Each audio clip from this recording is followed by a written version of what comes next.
We're Good so childish. Good morning. Good afternoon, morning. I'm everybody. so not an adult. Why do I not have this already done? Just feel the air while I fill out this thing. I'm just gonna type solo leveling like 10 times. It has been a minute since we've been live. Like, it has Yes. been a minute. Okay. Life has been happening. And the time away, honestly, was needed. My mental space has been everywhere. I Everywhere. can't take you seriously. I hope you're Uh, serious. Oh, let me change this. I was like, are we for real? Because I don't want to Yeah. laugh at your Anyway. pain. Right. So my mental space has been everywhere, up, down, left, and right. Oh wait. Hmm. With work, work being the biggest one, girl.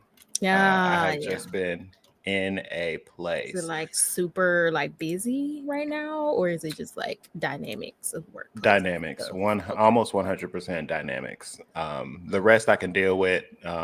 Actually completing my job You're right. is always possible through hard work, the right mindset, X, Y, and Z. But the things Right. that are outside of your control are the things that can really fracture my mental the easiest. You know what I mean? Yeah. Because it's like I just hate not being in control, especially when it's you're putting your good foot forward at all times, moving forward with integrity and all that stuff, and then it's just like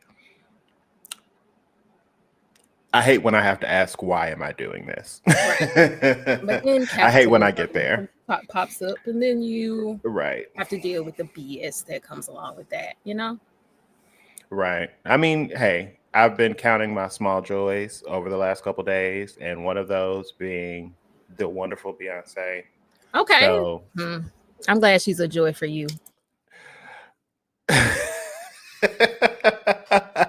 yeah, at this point in time, like people are saying Beyonce took us off for the 1%, and I can't, Well, I'm I glad can't, you're in the 1%. At least I I can say I can't have a argue. friend that's in the 1%.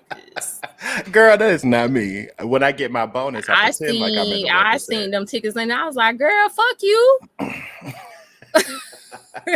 That's Listen, when you're trying to kind dig of yourself out of a mental place, right. sometimes you got to do things to jolt you out of that position. Totally. And sitting front and center, Oh yeah. bitch, For you, I is love that. For you, it's gonna give what it everything. needs to give, and it's gonna keep you Yeah, running for like another year. So I think part that of part. that is like it's That just time part. for another Beyonce concert. So I do feel like this is gonna help you a I lot. need to recharge my batteries big Yeah, time. absolutely. Who check on who friend? You talking about me? I know you ain't talking about me.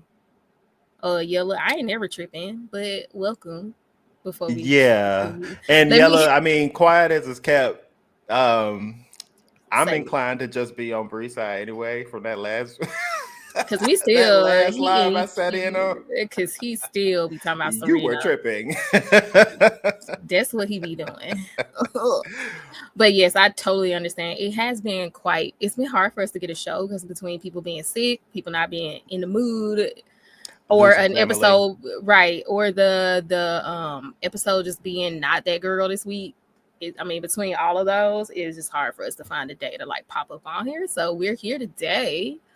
Before we get into solo though, we have 4 episodes to cover. But before we Mm. get into it, I have a couple things. So I was on a journey to watch the shows that beat Interview with the Vampire. One of those was The Day of the Jackal, because I'm so salty and I ride for my boys so seriously that if it beat, Interview with the Vampire, I want to see it because I need to.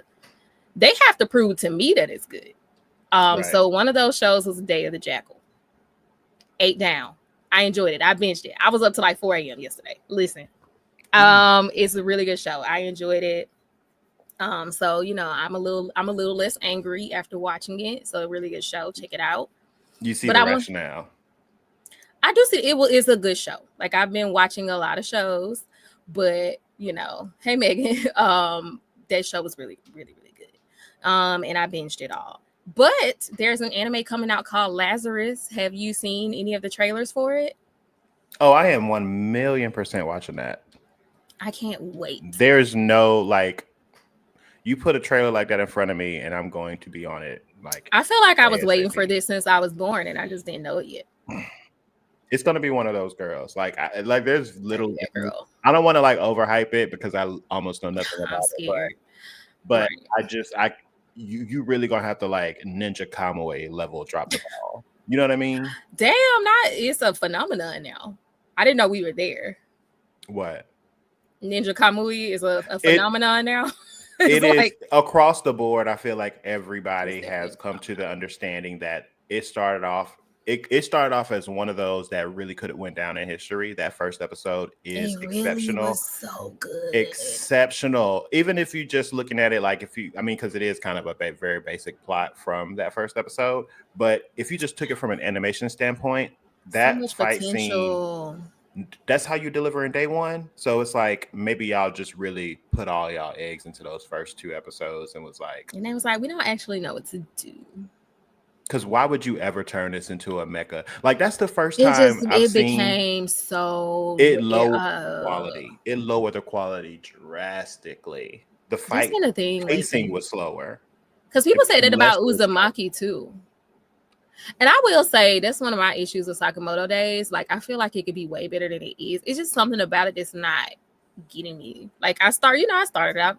You follow me on Twitch, I'll be watching anime. When I start a show or something, I'll be like, this is gonna be cute. I'll pop up and watch it on Twitch a little bit, see how I feel about it. And I started it and it's cute. My husband still watches it, but I just feel like it's something missing. And I say that to say that when people talk about Lazarus, we're gonna play the trailer. People talk about it and they're like, this is what Sakamoto Day should have been. So now I'm like really curious about what the action was like in the manga because it's not given in the show. Like, it'd be cute, but it also don't be given. Like, it's in this weird space for me. Yeah, I haven't caught up on Sakamoto Days. I think I I'm fell out not caught up. I around. think the last time I watched it on Twitter, I might have watched one more episode. I mean Twitch. I watched one more episode like that. I might have too. And then that's it. I think I watched the And then one I was following like, that. yeah, I was out. Twan, are you Some gonna wear tells me chaps? no, I am not wearing We had this chaps. conversation earlier. I'm sorry. The amount of gay boys that are Gonna going to be be at this out. concert, they are going to have that covered. Y'all are not going to miss it from me. I have no desire. I mean, I did think of just doing like chaps on top of some other type of pants or shorts or whatever, but at the end I was like, no. I'm just really funny about booty sweat. I always think about these situations and I just be like, booty sweat ratio to environment. Maybe you need a little bit more coverage. Yeah. Like, it's not a nightmare fuel to see like sweat prints on seats from booty cheeks. Like, I just have this thing about that. Even when I go to the gym, it's why I'm funny about the gym because I'm tired of seeing pussy prints on equipment. I'm just okay. Heard. So I'm really sensitive to it now. I'm really sensitive to it now. They don't be wiping. I'm very cognizant of that. Like, every time I leave any equipment, like I should just carry my own paper towels on my hip. I used to live that way and thought that everybody wiped equipment until I started seeing pussy prints on them. That's unfortunate. It is. I'm sorry. It was an intrusive thought. It had to be shit. Y'all had to go through. But I do have I did order one outfit. I think I already showed it to you, Brittany. Just to see how it fits and everything. But it's like a half denim, half like it's kind of cute leather type of situation. But it's from a Korean website, and I'm a tall guy with ass, so I don't know how the pants are gonna work out. So we gonna keep y'all updated. But yeah, I think I already kind of got an idea for my outfit. So that's cute. I mean, if I wasn't a poor, I would go with him and I would say I would vlog it because I'm getting a camera. I'm gonna be vlogging stuff, but I'm a poor, so I won't be going with him. So hopefully he'll post some pictures. No, we gonna see because nosebleeds in some of the days are like, I've seen like $100. So at the end of the day, if you are like, girl, I'll be on spot. I'll be on TikTok live in the parking lot. What's that? What's that Beyonce streaming from the parking lot? Whatever he was saying, that's gonna be me. Right. Yeah. So we're gonna watch a trailer for Lazarus real quick. Just so y'all can see what it is. I'm trying to find the latest trailer. It's gonna be on Adult Swim. I'm a little nervous, but I think Mappa worked on it, so hopefully they'll deliver. I was about to say, didn't Who did Ninja Kamui? Because It I wasn't know it was Mappa, on was Adult it? Swim. It was on Adult Swim, but I don't know what studio did it because they clearly, I feel like it's not Mappa though. I'm sure you can still hear the music outside. Yeah, Catch Me Outside. ENH production. Yeah, you definitely can, because the second time on the Renaissance tour I went twice. The second time I went to Atlanta, I fell asleep, woke up like, well, I want to say 20 minutes before she was about to go on stage. So I rushed to the Mercedes-Benz Stadium, and my phone died as I'm trying to scan my ticket. So I'm outside as she's wailing. So yeah, you can hear her very clearly. Yeah. Okay, before I start this trailer, there is a small button on my screen in the bottom right corner that says exit, and it has nothing attached to it. And I really want to click it, but I don't know what it's in relation to, but now I'm just like, it's really distracting. And so you're gonna be thinking about that the whole stream. I want to click it, but I feel like it's just gonna close everything out and then the stream gonna be over. I just had to tell you. I was going. What does that button do? Right. Okay. So this is the trailer for Lazarus. About 4 years ago. Oh my God, it's so loud. Hold on. Somebody said it's like what did they say? It's like Cowboy Bebop and some other show fused together. Is this somebody who worked on Cowboy Bebop working on this? I would not be surprised whatsoever. Yeah, it's definitely got like new age Spike vibes. A man named Dr. Skinner developed a miracle. About 4 years ago, a man named Dr. Skinner developed a miracle painkiller known as Hopna. As a matter of fact, I did not develop Hopna to act as a mere painkiller. And as it turned out, Hopna was a grand trap that he set upon us all. 3 years after ingestion, Hopna will mutate, killing all those who have taken it. But you should all know that I currently have the cure. You have 30 days. So unless you find me within that time, hope will be lost forever. Yo, Skinner. You see me in there? Remember this face. I'm coming after you. Your ass is mine. Who the hell are those people? We call ourselves Lazarus. It's go time! We're here to save the world. So basically, we're superheroes. I found Dr. Skinner. It looks like there are thousands of him. Go! I swear Skinner is the devil incarnate. And I suppose that makes us the angels that are going to kick his ass back to hell. Do I have clearance to use an assault rifle? You're authorized to use anything. Are you actually enjoying this? It's that obvious. DEA, FBI! Lazarus! What's Lazarus? We're superheroes. He's totally out of his mind. From anime legend Shinichiro Watanabe, Lazarus premieres April 5th at midnight in Toonami, next day on Max. All right. That was excited. Good. I'm excited. I like that train choreography when he did that like arm grapple with his legs and pulled him down to the ground. Yes. That was smooth. Yes, it's lovely. So I'm excited about that. I mean, so many things come out, but I don't always get excited. I have a lot of anime that I'm just like watching and paying attention to, but I'm actually really excited for this one. So we'll see. Solo Leveling delivered. So I'm like, hopefully, this one will too. Absolutely. Definitely different tone. I'm excited for this type of style. And I mean, from the moment that music cut on, it was immediate Cowboy Bebop. I can see why people said it. Yeah. Like as soon as the music came on, I was like, oh, okay. Yeah, that makes sense. Well, I'm going to put a little background music on, but go ahead. But I'm sure it's going to stand alone on its own though. Yeah. Like, they look like just from those little snippets of each one, I'm feeling like these are going to be some very interesting characters. Yeah, I'm excited. I'm excited to see what twists and turns. It looks like it's seinen, so I'm hoping it has some dark undertones and like I don't know. I just love those anime. Like I found a through line of a lot of the seinen I like, which is just like this person you're following and then uncovering this massive conspiracy underneath everything. I just love like I never get tired of whatever that particular storytelling genre is. I just love that. Like a big organization who the person's working for is really behind all of it. Like I just love that whole trope, which is I'm not gonna say what I was about to say because that's a spoiler. But yes, I love that trope. So yeah, I feel like this is gonna be along that line. So I'm excited. Yeah, like a Psychopath or like a like Psychopath was like that. Yeah, Heavenly Delusion is that way. I mean, Cowboy Bebop was kind of that way. Yeah. Yeah. So I'm hoping it's gonna follow that little line of being that way. But yes, we have 4 episodes of Solo Leveling that we have. And so we're gonna start going through it. It's been really good. I'm kind of glad we did it in a batch of 4, I will say, for myself, because as someone who hasn't read the manga, you know, some of these episodes as standalones aren't really doing it for me. There is a part of me that wants to go back and watch Solo Leveling once I can binge it and see what the experience is like, because I do feel like, not that it feels like it's not great, but I just find myself annoyed sometimes when those other episodes happen and I have to wait till next week, and I feel like that's taken away from my viewing experience, unfortunately. And so I prefer doing it through batches. I think it's a combination, and I mean, this might not fully speak to you because I know you're not this type. You don't intake anime with this lens, but I know a lot of people do.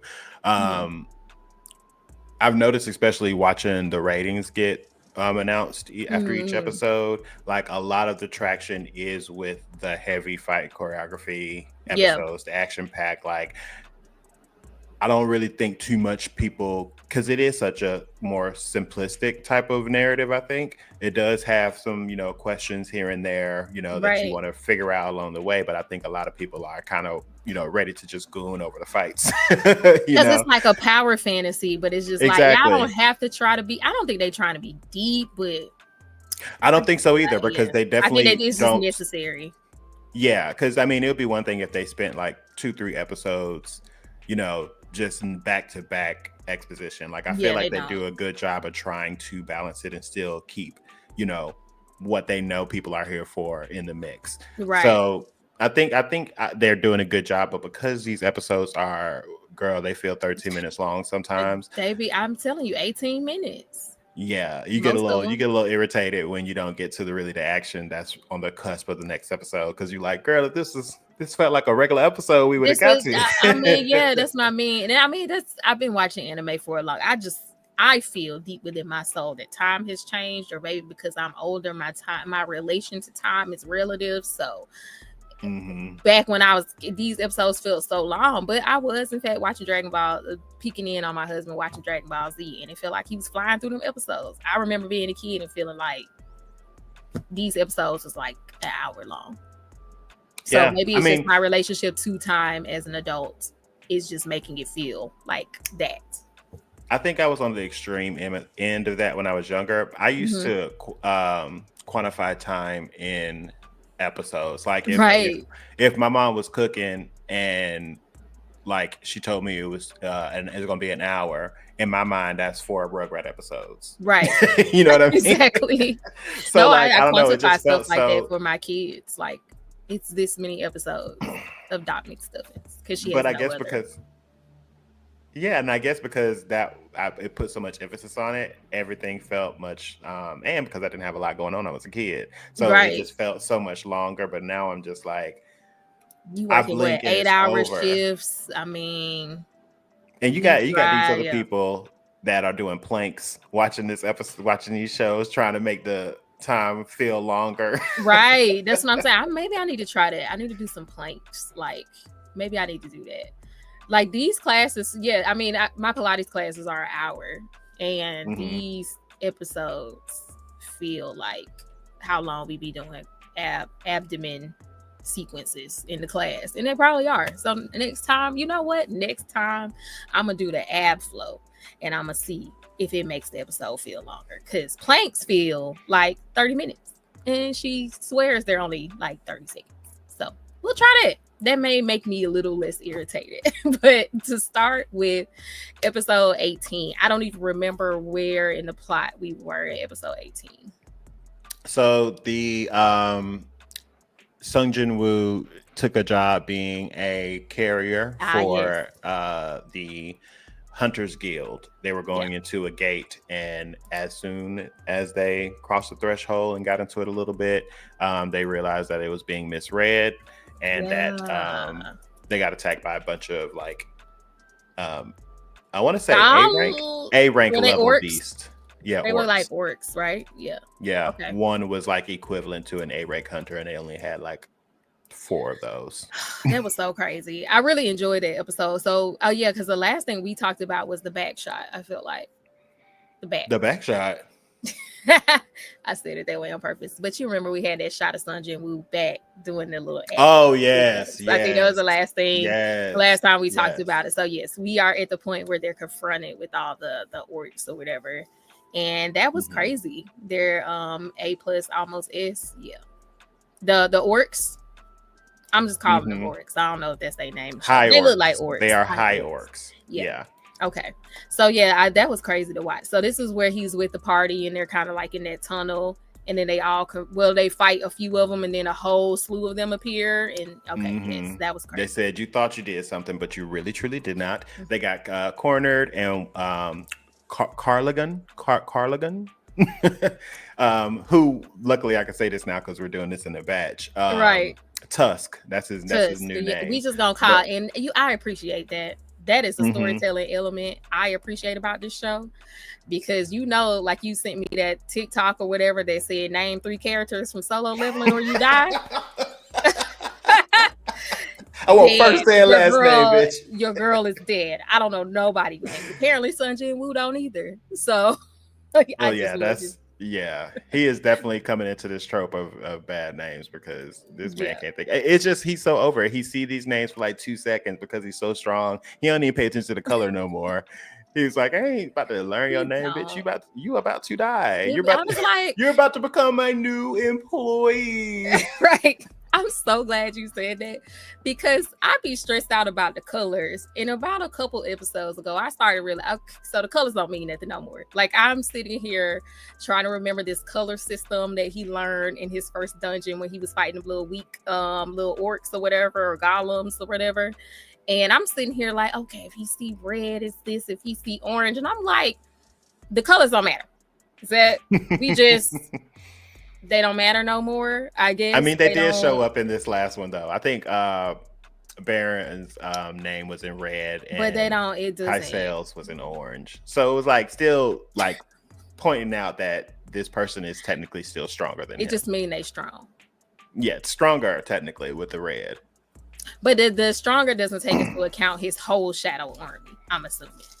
I think it's just like in video games. You know, this is your base. Of course, you can figure out ways to use your abilities and, you know, turn the scales, the tides of battle. But I think just on a surface level, his stats at the time indicated that he was weaker than the boss. Yeah. And then that's what I'm like. A lot of times he's utilizing his shadow army and stuff that they have their own rank. So I'm like, I'm assuming that that rank is just a 1-to-1. Like if you were 1-to-1 with this, they're technically stronger than you. I would Not if you pull out that, Tusk and Iron and all your whole shadow arm. Yeah, I'm assuming it doesn't take into account any of that. So that's how I had to reorient myself to it. Yeah. They're red because they're high orcs. So yeah, okay. So anyway, I'm glad you said it, because I was like, these colors don't mean nothing. I start getting mad. I was like, stop putting them on the screen then. Well, every time please, don't let this really lose y'all. Every time we see Sung JINWOO, he's not the same level we saw him. He's not. That's what I'm saying. Normally in a fight, that frame you just saw him, his shadows probably killed 2 or 3 people, so he's probably leveled up and before he done hit this person. Don't even show me no levels. Don't show me no colors, because y'all pissing me off now. What colors is the ants gonna be then? We'll see. We will see. These ants, y'all finna get real Southern Mama out of me, because the way I be yelling at the screen. You be letting these ants in the city, but anyway, we'll get to that. So pretty much they got brought to where the boss is, and he's like, why did you bring us here? What's going on? And he was like, well, I mean, we need to be entertained. So we're gonna kill y'all off one at a time. We're gonna torture y'all, and then we'll see what we do with your bones at the end of this. And I was here for it. That sounds like a good day when you live in a dungeon. I mean, boy, that's what you're gonna do. The ants are blue in the manga. Okay, the blue, because blue color are literally rank is that can't be like their ranking, because because remember the first episode they thought they was weak when they ran up on the ants, and then the ants whooped their ass. So I'm like, are they just at the surface level? You'd be like, oh, they weak, they don't be doing that. No, but even then, the gate that the ants broke from was an S rank gate. So like in no way in shape or form I think were Shouldn't any it of have these ever been a ants. blue? Yeah, because that's why it broke. They could not defeat the boss or close the gate within those 7 days. So it And I broke guess to the the color of the island. ant would just be in relation to who it's fighting. So I mean, it's just specific to the color of the name. So if a E rank hunter went up and saw an ant, it would absolutely be red. If but an Sung E rank Jin-woo walked up, hunter wouldn't even see it because they don't even have the thing. oh, that's right, Sung Jin-woo got. So that's why I was like, I Nobody would mean, see that, right? It's is in specific relation to Sung him. Jin-woo, So you're right. I could believe Sung Jin-woo, like my understanding of Sung Jin-woo's rank right now, even without that information, is that he's probably stronger than one ant. Yeah, This is my thought. like yeah, cause just based off the way that they said that one ant in Japan, Right. they had to. I think he took down hundreds of Did he take down hunters. hunters? He killed a few. He took down a bunch. Like it took until one, I think it was an A rank showed up. A rank, that got the killing blow. So that kind of gives Yeah. you like one ant is comparable to an A rank hunter. Yeah. Like, That's where I got period. my understanding of it from. Like, okay, if one hunter, okay, so he's definitely S. We know he's S. But then S is kind of like S can be anything. It's like nothing beyond S. So we just don't know how strong of an S he is, which I guess is what this episode we about to be on is going to be about. But anyway, but yes. So yeah, I love that they were going to entertain themselves with murdering them. I was here for it. I definitely was here for it. I mean, I'm sorry. I love some trauma in an anime. And they were giving it in spades. I was like, yes, carnage. You know, I always want, but Twan has read the manga. I have not. So he tries not to tell me anything from the manga. Exactly. Yeah. And I'm like, I try to be very cognizant of spoilers or like giving subtle spoilers with how I speak about stuff. So a lot of the times when we're talking about theories or what could happen, I'm trying to do it from a lens of where I was when I was reading it at the time. So like I like to speak about theory crafting from that lens versus what I know to happen. And I love crafting the theory, and I haven't read it, so you know, you can entertain me with my theories, with questions you already. And that's honestly, that's my favorite part, is just asking Bree what she think is gonna happen. Because I be wrong. I be wanting people to die. I'm still hoping someone dies. I want the sister. The mom just woke up. She can. I'm gonna point out a moment later today that I thought of you, and we're gonna get to it. But yeah.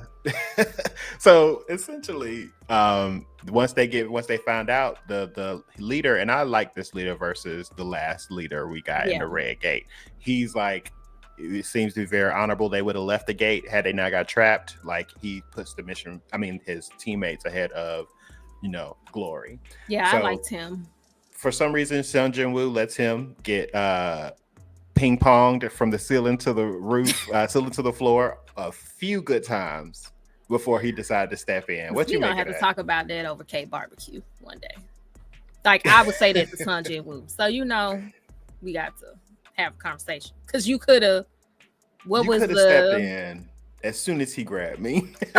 Maybe I'll give you maybe even one ceiling slam and then one floor slam. But did you see how he grabbed me? I don't know how your system worked yet, so maybe I wouldn't be as upset. But knowing Sung Jin-woo knew how strong that nigga was, like you definitely knew he was about to snatch him up and do exactly what he did, and you just watched it. But I do like the idea of Sung Jin-woo trying to hold off and let them handle it themselves and stuff like that. They ain't have not one shot, bitch. Like even if it wasn't there. Look at how many high orcs are flanked like on each of y'all sides. Like this is game over. Yeah. So it was cute. They raised the stakes a little bit. So he got beat up, but no, that whole sequence was great. Once again, I have the same comment about Sung Jin-woo that I always do. I just love how he be spamming. Sung Jin-woo's over, he gonna spam. He's one of those people that spam the same move as long as it works. He's like, it's effective, I'm gonna keep using it. And I love that. Yeah. And like it just follows through, I think, through the whole theme of the show. Like Sung Jin-woo uses every tool that he gains along the way. Yeah. Multiple times. Yeah. And I appreciated this week's episode because it kind of reiterated why, And I was like, it was a nice reminder, I think. After having watched so many episodes, it was like, oh yeah, I forgot he had a whole reason that he was doing that, So I just feel like, I love this. I love every fight. I love every fight, but this one was really interesting. Gojo asked I love that that's your full name. Hey boo. Gojo asked when they killed Igris, do you Right. think that was plot armor? Do you think that was plot armor? Do you think there's anything behind that? Yeah, I mean, to me it feels like, but if I looked into it deeper, because like at the time it just felt like stupid plot armor, because like what's the point?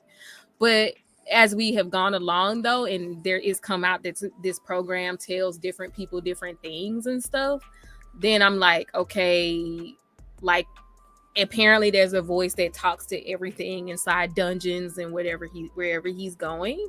So then I wonder if like maybe the voice says something to Igris, like something. I don't know.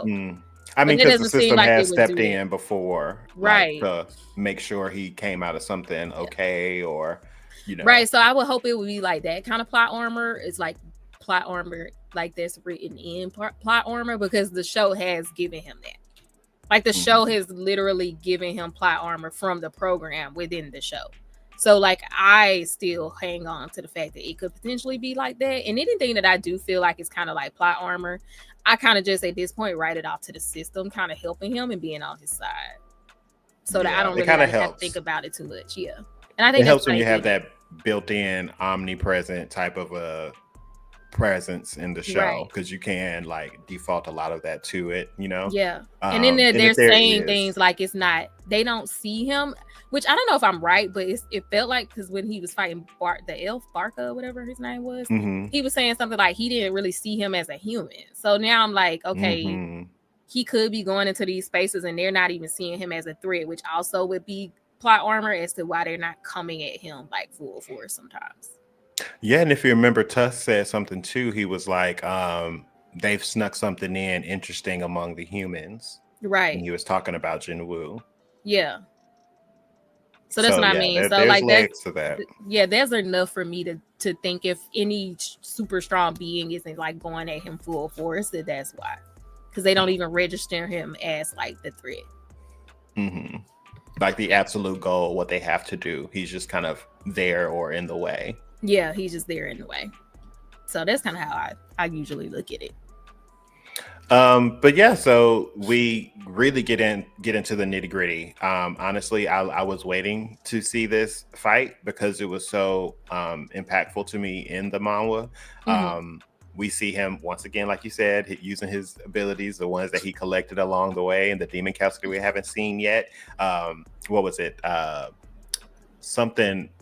It was like an area of effect, like Monarch something, where like Are you talking about the guys where they turn purple? Yeah. And all of his shadows got like increased stats. That was crazy. He had like a little AoE boost. Yeah. Which we see get even wider during like what is this man doing? He's just racking up abilities. I'd be like, when he get this?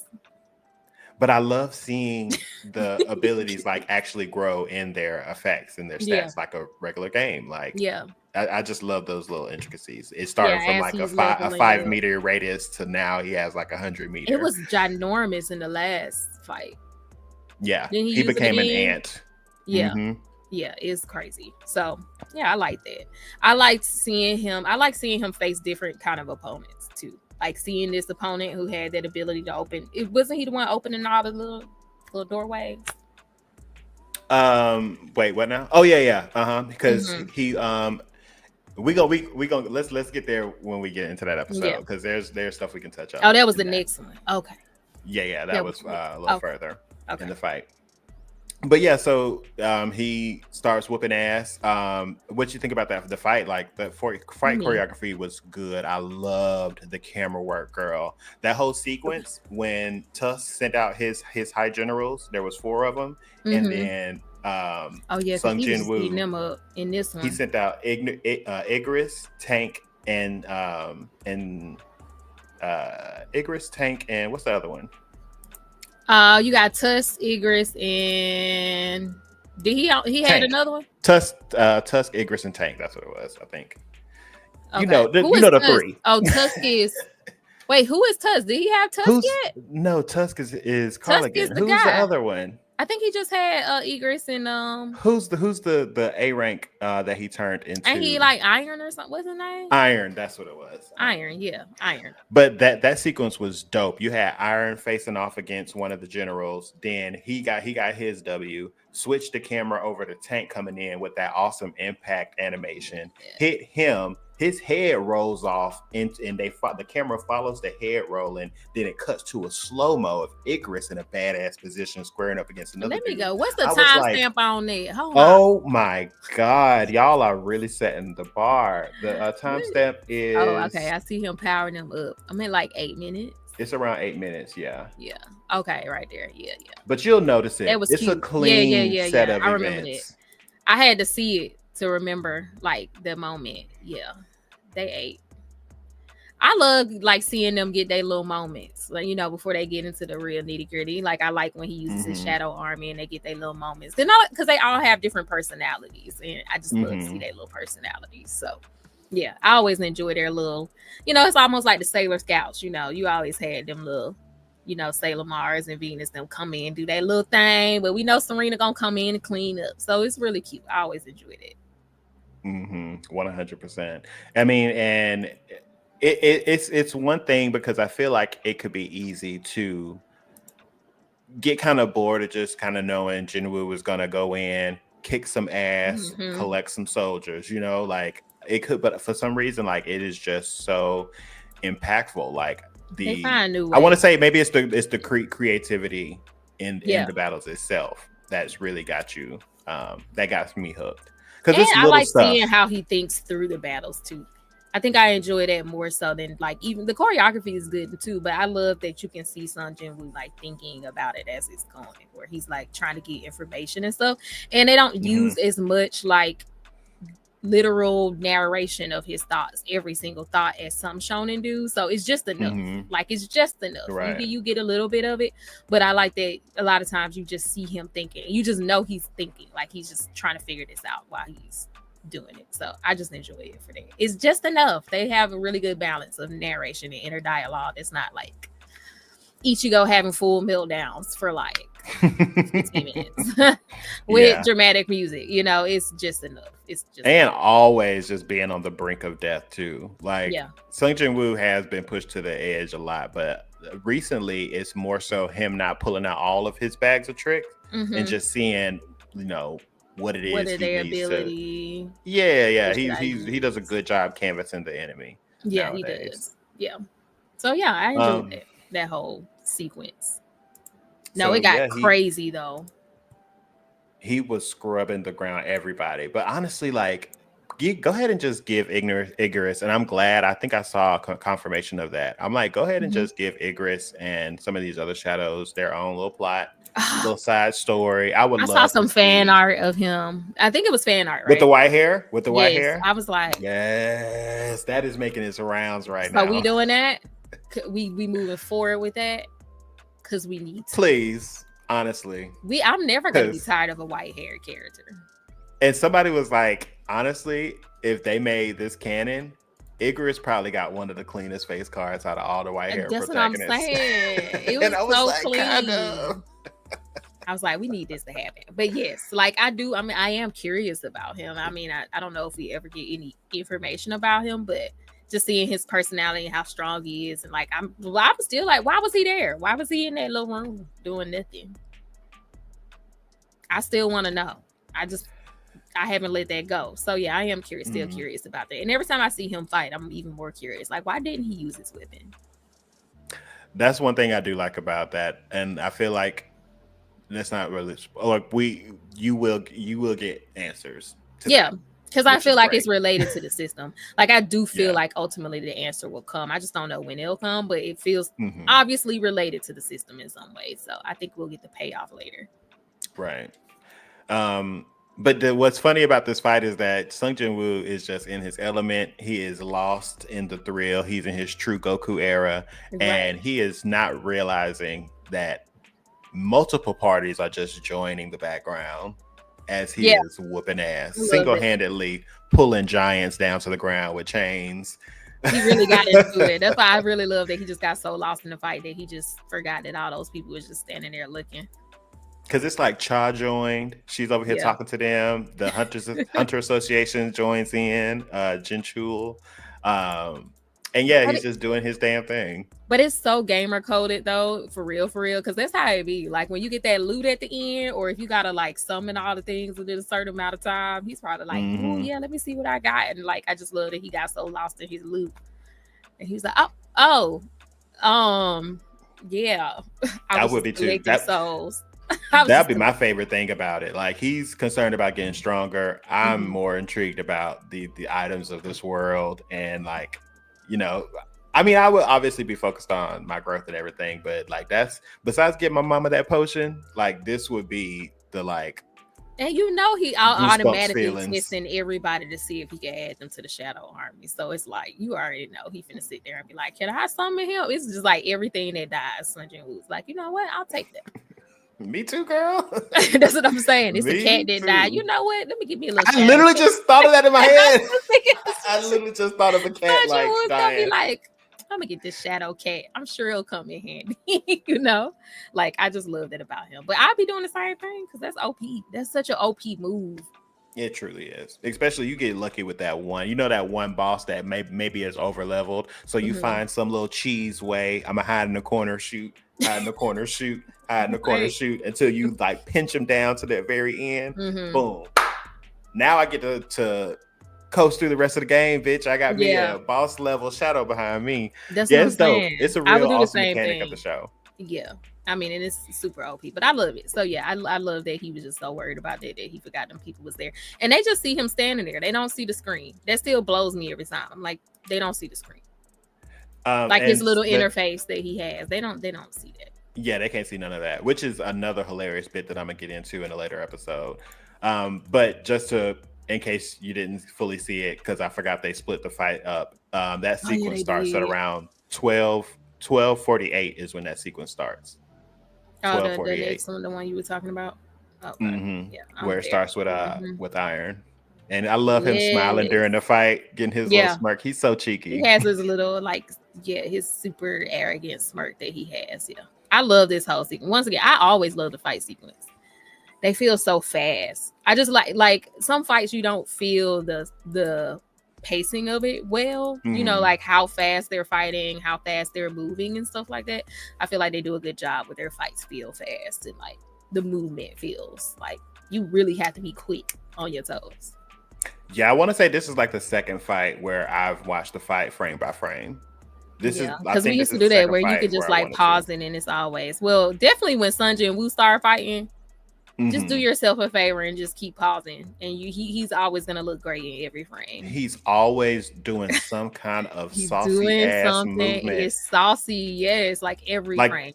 That arrow in the red gate in the snow when he caught that arrow and sliced them niggas up. That's a set of frames it's ingrained in me now. Like I'm thinking about that randomly throughout my day. That was a clean little dope. No, he always gonna have. He don't have no bad angles like Luigi Mangione. Honey, he is like every angle is great. Let's talk about that again at the end of this because let's talk who's taking care of him in that prison. God, because nobody looks. I'm that just good saying under court, he has sacred. He has a sacred routine every Sunday. Like they got he has his own lighting department that follows him around for these court cases. Because what kind of lighting are you getting in the courtroom, sir? Homeboy was in them penny loafers with no socks, just moisturized. Like I'm so upset. I'm happy because fight the system. Take care of old boy. But what a waste, right? If he doesn't, but he has good lawyers, so yeah, that was a side note. But I'm like, why the sunlight is filtering through the courtroom? Because we know there's no windows in here. Like, where is this light coming from? He just has his own lights. But anyway, so yeah, Sun Jin-woo is like that. Every frame. So do yourself a favor and do that. And so we really get to see like kind of the full extent of Tusk's powers.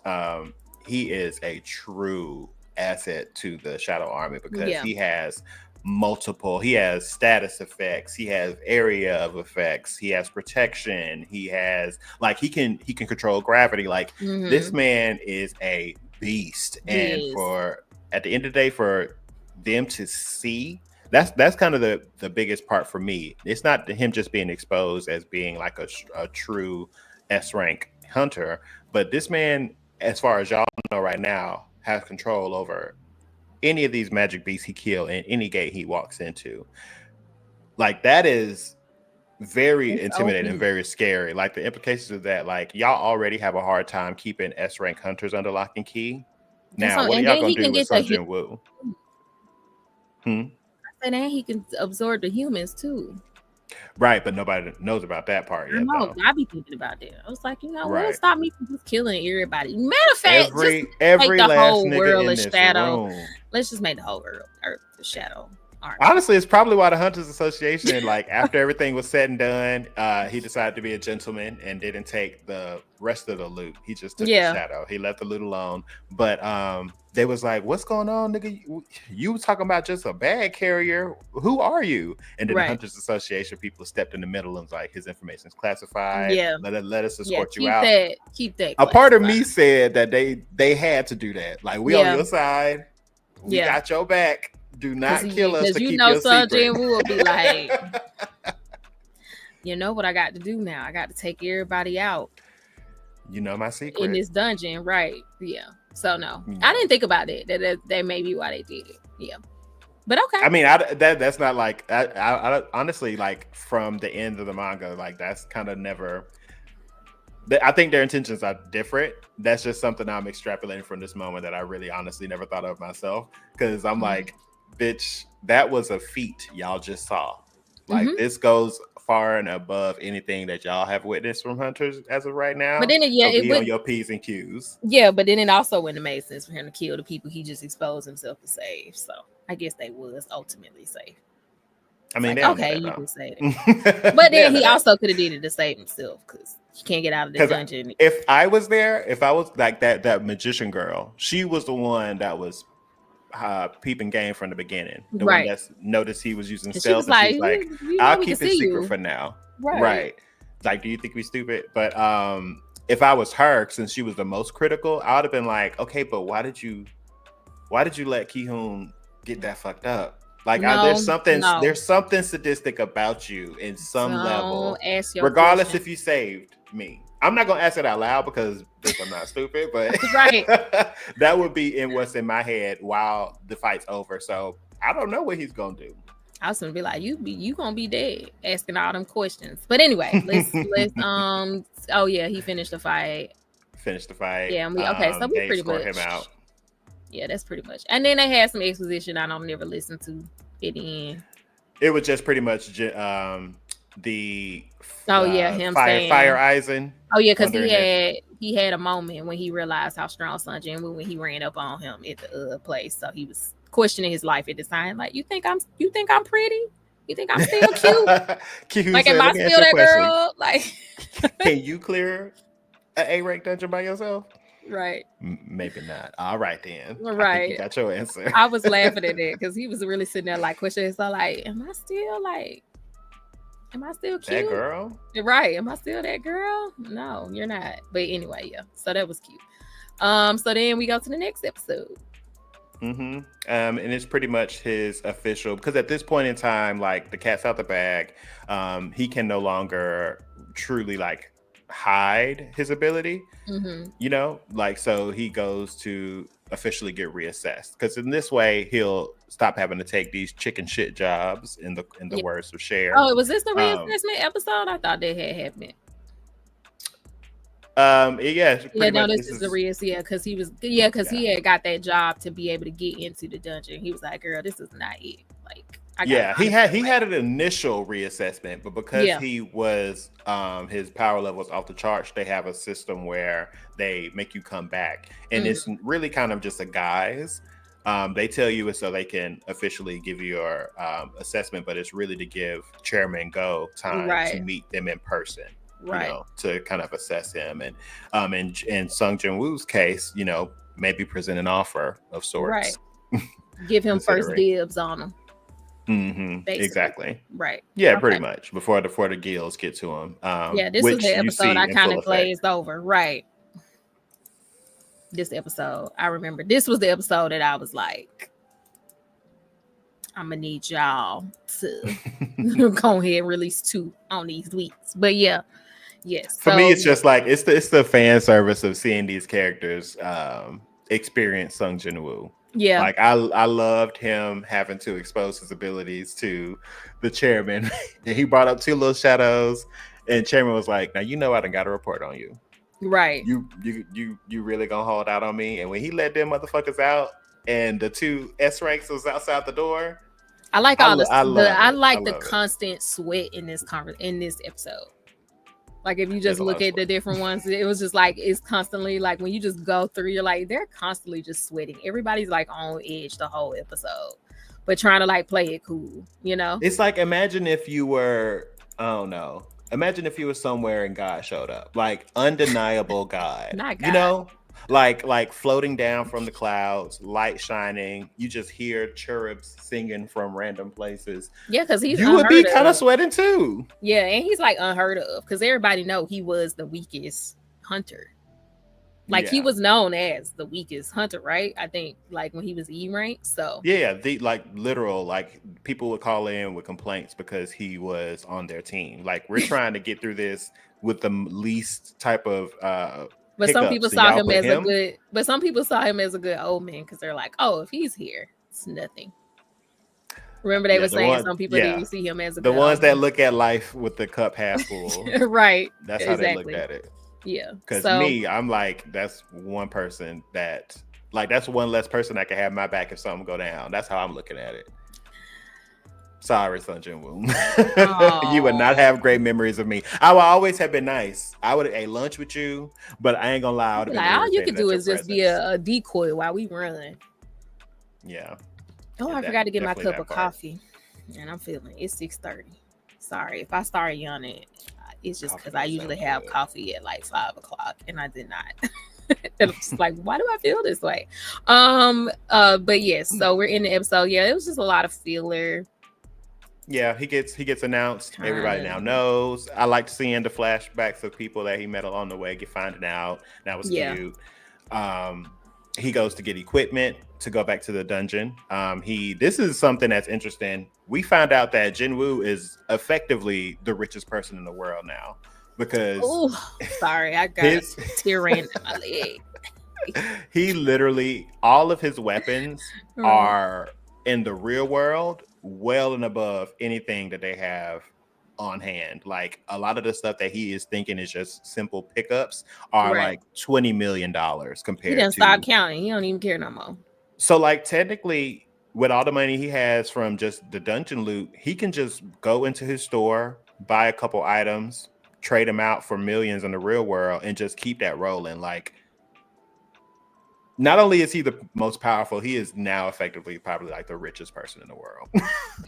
Or has the ability to be if he some just people ran are that. God's favorite, or at least the system's favorite, and it's just him. There was a shot that I thought was so cute. I've just come to love like when I get a moment to see the little shadow army. Oh, I can't put it up on the screen. Okay, whatever.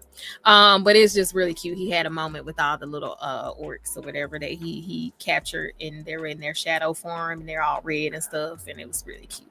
They just had the cutest little faces. I just love how like cute they become once they become part of his army. It's just I never get tired of it. I'm gonna complain about this because you just called it out again. I want the animators to please put back in some of the comic relief in Sung Jin-woo's character, like when he have those like Tanjiro simplified faces, or when the shadows become chibi. He's a sexy cool guy. He doesn't not too much. But y'all like they keep nodding at it, and I want them to just give us at least one moment because like some of that stuff is really what adds to the charm of the series as a whole. And yes, it's very badass, but like that was part of the experience. So I don't know. I hope by the end of it we get some of that goofball moment. So who do y'all think the strongest shadow in the army is? Oh, I'm gonna let Bree answer that because I know you know. We know the answer. Go, Joe. Who is the keep in mind also, because Bree obviously loves to have natural experience. Like a lot of these, we don't want to spoil it for her. Like, so who is the? And I know Gojo knows that. Who do we think is the strongest? I'm still. What's the man with all the little doorways? I don't know his name. I know he got a new one. I don't know that one either. Baron. Well, he's not a shadow. He's not a shadow because he didn't become a shadow. He said it earlier in it, like the demons can't become shadows, so he couldn't arise them. Oh, but did he have them? No, this the man used. He resurrected his dragon. No, not that one. I'm talking about the one he just beat when he was in front of the. Oh, Tusk. Is that Tusk? That's Tusk. Okay. So you're because he fights the monarch in the last episode. Yeah. And that's the guy that brings up the doors and summons his army. Yeah. So he couldn't capture him. He couldn't capture him. So who was he? So who did he capture? The dragon. No, that's who Tusk is, isn't it? No, so Tusk is who he's fighting in this episode. Oh, he's still fighting. Who he captured in this episode. He did capture him. Yeah, I thought he already captured him. He did. But you mentioned the guy that was summoning people. Tusk wasn't summoning. No, not summoning people. He was when his move, like when they were in the fight, he was bringing in all them things. What was the thing? I don't know the name. Wasn't that part of his ability? He had the orc army, but then when he got up and was fighting him himself, wasn't he opening all these little portals and shit? Yeah, you fused in the fights. That was an ability the other guy had. Oh, it was the other guy. So yeah, what ability did Tusk have? Tusk, he has the ability to they're called hymns, so he can do hymn of protection, which like pulls up this big the hymn of protection guy. Okay, I was mixing the two people, but okay, exactly. The hymns. Yeah. Okay, that guy. I think he's pretty strong. I think he's pretty strong. But maybe still Igris, because I don't know what he be doing. He be chilling most of the time. I don't even think we've even began to see his power. Like we just haven't seen his full power. I don't feel like we have, because he was taking it easy on Sun JINWOO, and like he's only used to supplement a fight so far. So I feel like out of everybody else, like, and I know the Iron was an A rank, so I don't feel like he's as strong as Igris. So I would still say him. Yeah, I don't think Igris. We haven't seen. I don't know if Igris could have took him one-on-one. With all of his abilities. The reason a lot of half his kit, which were status effects, just didn't work on Igris. Igris, but Sun JINWOO in general. So maybe if he fought Igris one-on-one, it would be a little different. So I think it's safe to say maybe Tusk at this current time. I still think I think it's Igris, because I just don't know enough about him to even start to really truly gauge his level. And so to me, that just means he's stronger than we know. Yeah, because the other ones I've at least seen some of their ability, like in there before he summoned them. Like I see their abilities. I feel like I haven't seen Igris' abilities at all. Yeah, he honestly, you've seen like a lot of his stuff that we see is kind of just done in fights and not really explained. Like he had this one area of effect ability that he had when he had his sword like this, and he turned it a little bit, and even that he's not fighting at full power. Like he's just like, they're usually fighting in tandem, or him and Iron are fighting, or Sun JINWOO is fighting. So it's like, this ain't even like him being pushed to the level where he gotta let loose. So I don't know. I just kind of feel like that just means we don't even know. Igris is so loyal. I know. He is. I just love it. He be right there every time. But yeah, anyway. So we see there's a moment that is kind of important, I guess, for the plot. Jinho meets with his dad. And he kind of knows that JINWOO is this S-rank hunter that was helping him close all these gates to be able to get the ability to become a guild master. And he kind of fails at bringing him in to become the leader of the guild his dad wants to create. But Sun JINWOO offers him a position with him, like to work with him, close to him. And his dad is pissed. He's like, so I'm trying to capitalize off him. Right, like I was gonna let your brother do this from the beginning. You don't walk your ass up here and crowbarred your way in.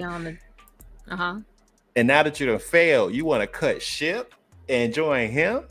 And Yes. really? You playing in my face like this. So he pretty much the show kind of like makes Sung Jin-woo. We've already talked about this. They're making him so much sweeter or more He's so loving, emotional, I guess, face-coded. than he is in the show, because Jin Ho shows up. He tells him what happened. He got kicked out. They don't say this in the show, but his father like freezes his accounts. He's broke. Yeah. He has nowhere to go. Jinwoo shuts the door in his face. Like Jinwoo fully closes the door in his face, and it is not just him opening the door, wham wham, and just being brought into the family. So I don't think they would did help. cut that.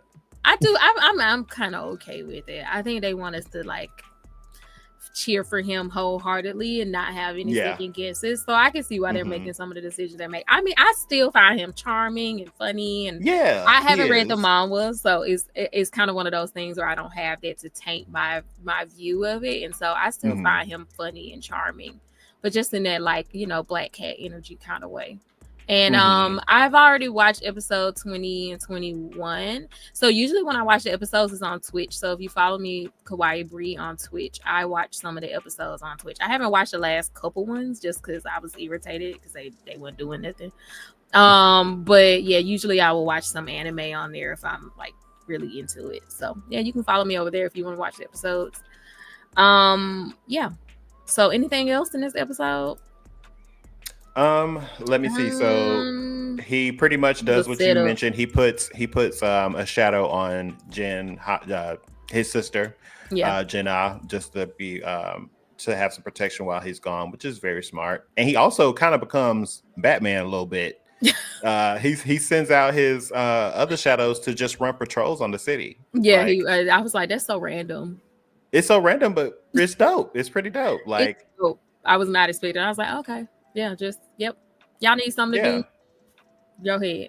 Y'all just gonna be chilling in my shadow anyway. And so I like that aspect. And then he goes pretty much back to the demon castle. He lets them know I'm about to be gone for about a week. Don't miss me. Don't wait up. And yeah, he takes it on. And we get to see now. This is where we really get to see some firepower from Tusk, because that was crazy. Girl, One Punch Man type shit. He gives him that orb of avarice, which he been letting the fodder mages carry, and Tusk uses his Hymn of Giants and Hymn of Fire, or whatever. And that was crazy. Wow, that was crazy. First of all, before I got to, I'm immature, so when I saw this little dog giant thing, I'm just gonna let you know I was laughing really loudly in my house. This Attack on Titan with Show Tucker dog hybrid was sending me. Damn. I'm sorry, but it sent me. Okay, but yes, yeah, but it then was odd looking. It was very strange looking. It was uncomfortable, but it was funny. But yes, when I saw that, I was like, okay, that's kind of why when you asked who was the most powerful, I was kind of thinking about Tusk, because I was like, that was crazy. Yeah, I don't see Igris doing anything on that scale. Because you got to think about it, like if Jinwoo was really on the other side. I mean, yeah, but it's about the action at the end of the day. But I mean, I'm looking at it before he gave him his OP overcharge thing. I mean, even without it, you saw some of the attacks that he was doing in the room. Like he was creating pretty much like mini volcanoes on the surface, like 30. Yeah, but then at the same time, Sunjin, we would never doubt it that he could beat him. It felt like. I mean, yeah, I don't think he doubted he would lose. No, that's what I'm saying. So that's why I still give it to Igor, because I'm like, he was like, oh, he would whoop my ass if he had a weapon, guaranteed. Oh, no. But he also was weaker back then. So yeah, and the shadows do grow. We saw confirmation that Tank and Igris both went up. They be leveling up levels. So yeah, I mean, I think at that time, honestly, with just the amount of versatility, and we can saw like Tusk was throwing hands too. I was about to say, well, because I didn't consider how just chilling, how weak Sunjin probably was in comparison to where he is now when he fought Igris. So I don't know. I think cat's out the bag. We can revisit that once we're tied the series up. Right. But yeah, there was some great moments of just showing how fast and how far Sung Jin-woo is from pretty much just any hunter out there, baby, because I don't think any of y'all are doing anything like this. No, Like he Sun got Jin-woo can Kiko. just think about it. Like his ability to summon these people only costs a little bit of mana that he can replenish, so he doesn't have to lift a finger to decimate countries. Take me, Sun Jin-woo. Take me with you.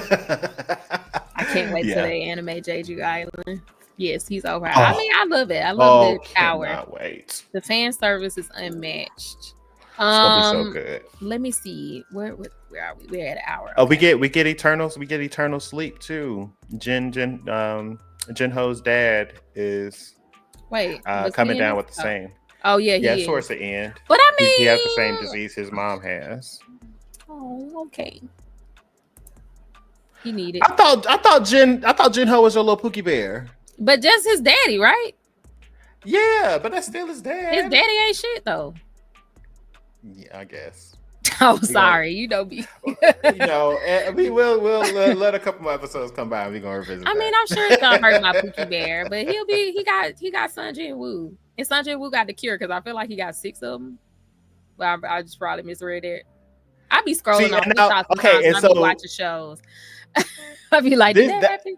I'm glad you just said that because now I have a little bit more reason to be mad about them leaving a little bit of his personality out, because with those small little things like him slamming the door in Jinho's face, him treating that one villain at the end of that first arc in season 1 and when he fought Kang, it's small stuff like that kind of gives you an idea of how it's going to react to things. So just because he has like these 6 potions that can, really do some shit does not mean he's gonna let you use it. You know what I mean? Like I'm not convinced. Nothing in me said that he would at that time with the way that Sun Jin-woo's character was built at that time.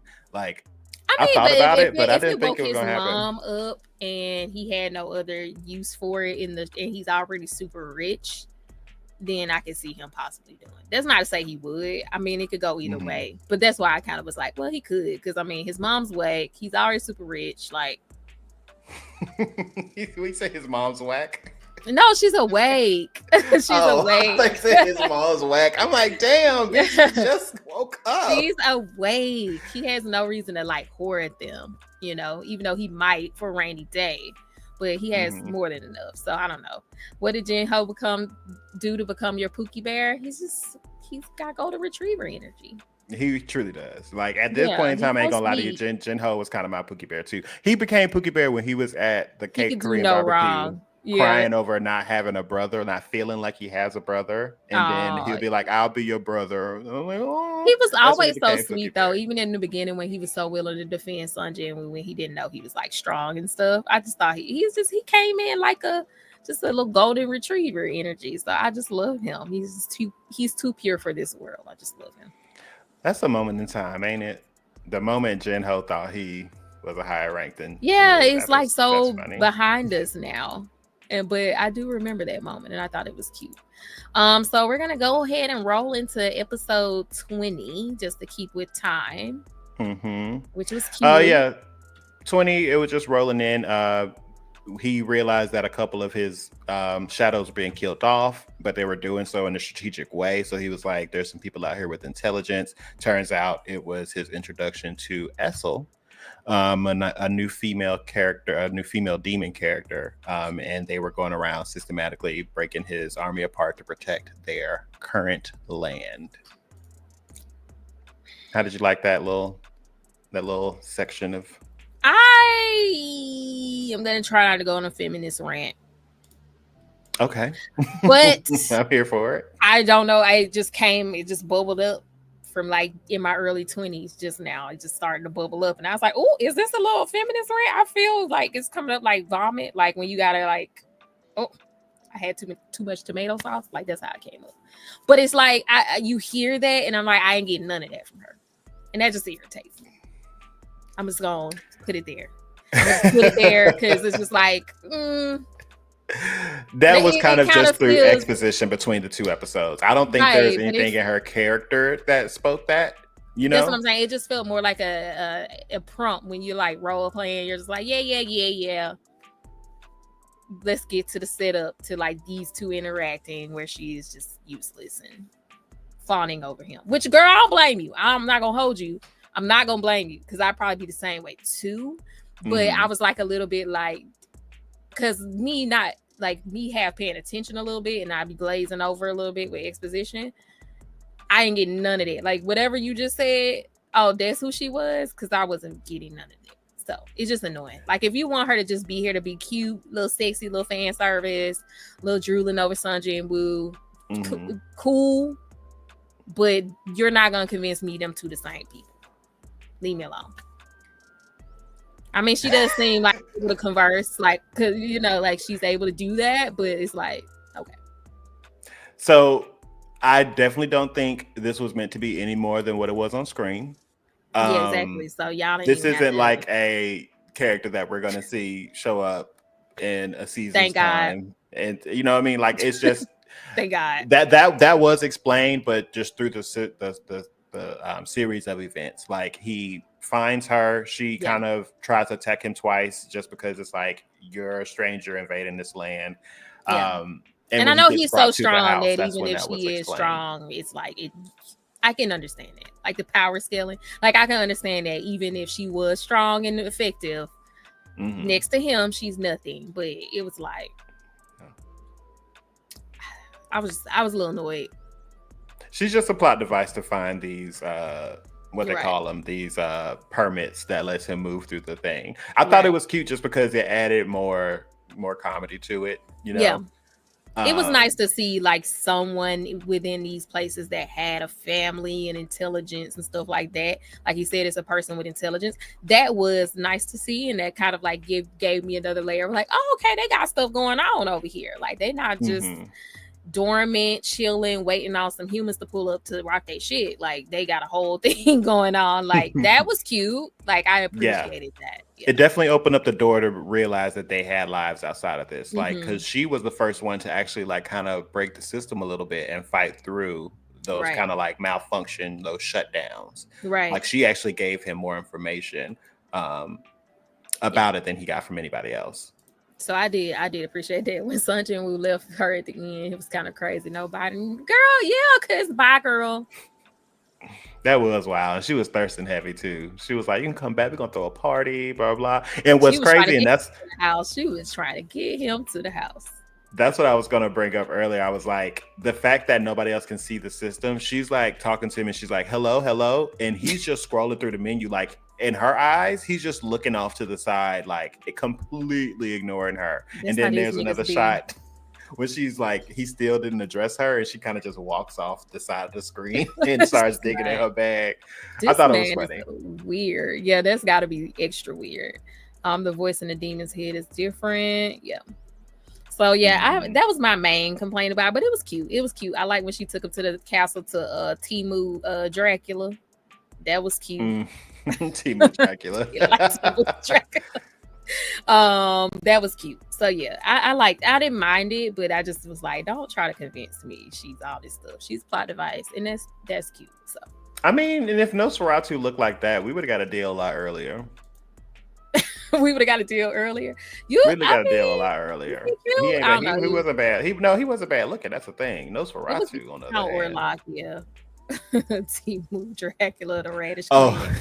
And that was another thing too, like that all throughout his time with Essel, traveling through these levels, it was a little bit more elongated than in the anime, but he kept calling her family. It was like the kind of, I'm gonna call it a different name every time. So he was like, I'm telling you, I'm gonna raise the Radish family to number one.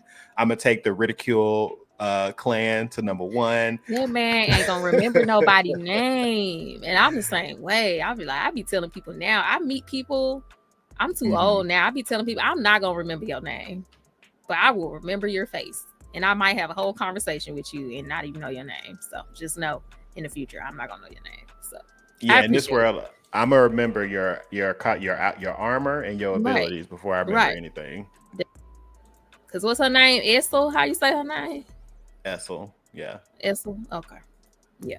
So anyway, let me go through the. I got because you be saying people's names and I'd be like, I don't know who that is. Let me make sure I'm up to date. Okay. Yeah.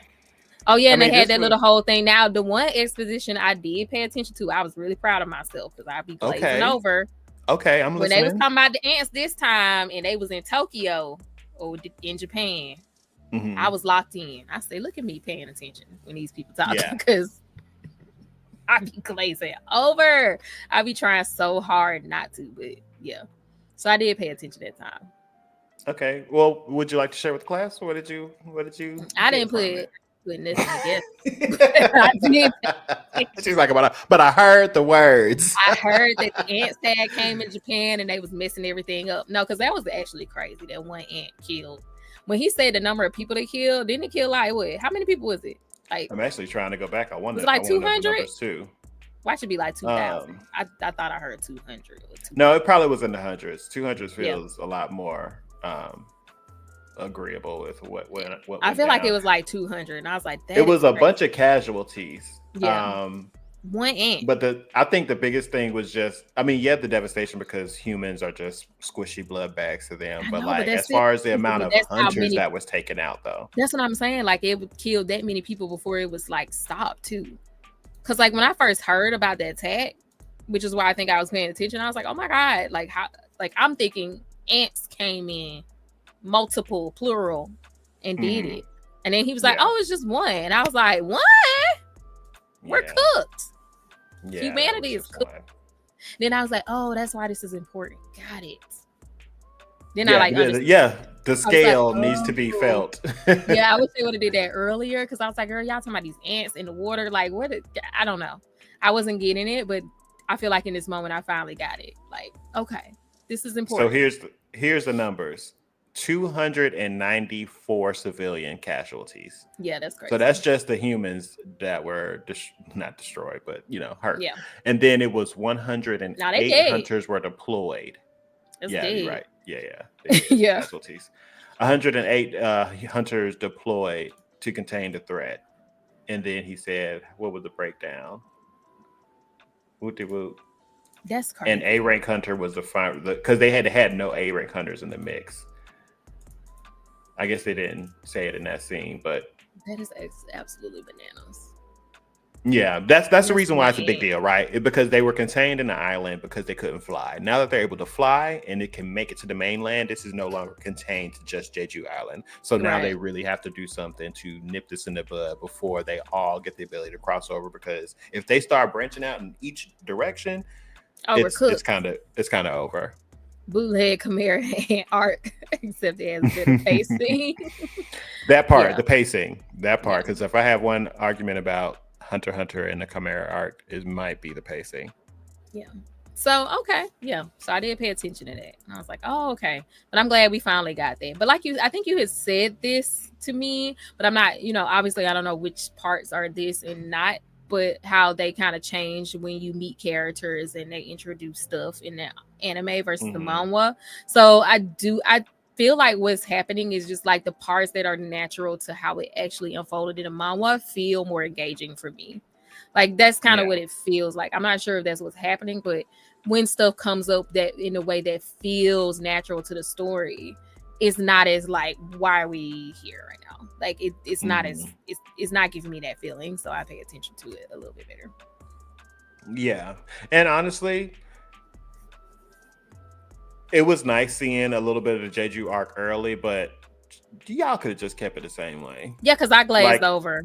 Yeah, just like they don't have a frame of reference for this arc, so it's just might as well just put everything where it actually I guess they were just like, we remember them ants you saw like in first episode, them ants, and then the island. I'm like, Jeju girl, what's happened? Sun JINWOO is poor. His mom is asleep. What is happening? I don't care about no ants.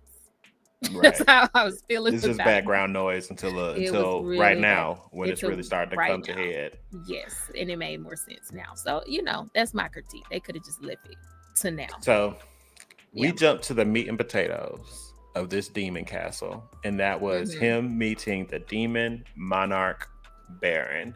And this fight was one of them girls. There were so many moments in here that was just like visually captivating. Yeah. but as well as just the intricacies of the fight itself. Like when he did Mm-hmm. that lightning attack, that little Sasuke Kirin shot the thunder up into the sky, and then it Mm-hmm. created that big donut cloud. Cheating. That sequence of lightning attacks, well, number one, cheating, because that's Cheating. crazy. You know, I'm yelling crazy at my AOE. every cheating ass move because I'd be like, this is why I don't play them kind of games now. They be cheating. Dodging lightning. Who you think I am? Flash.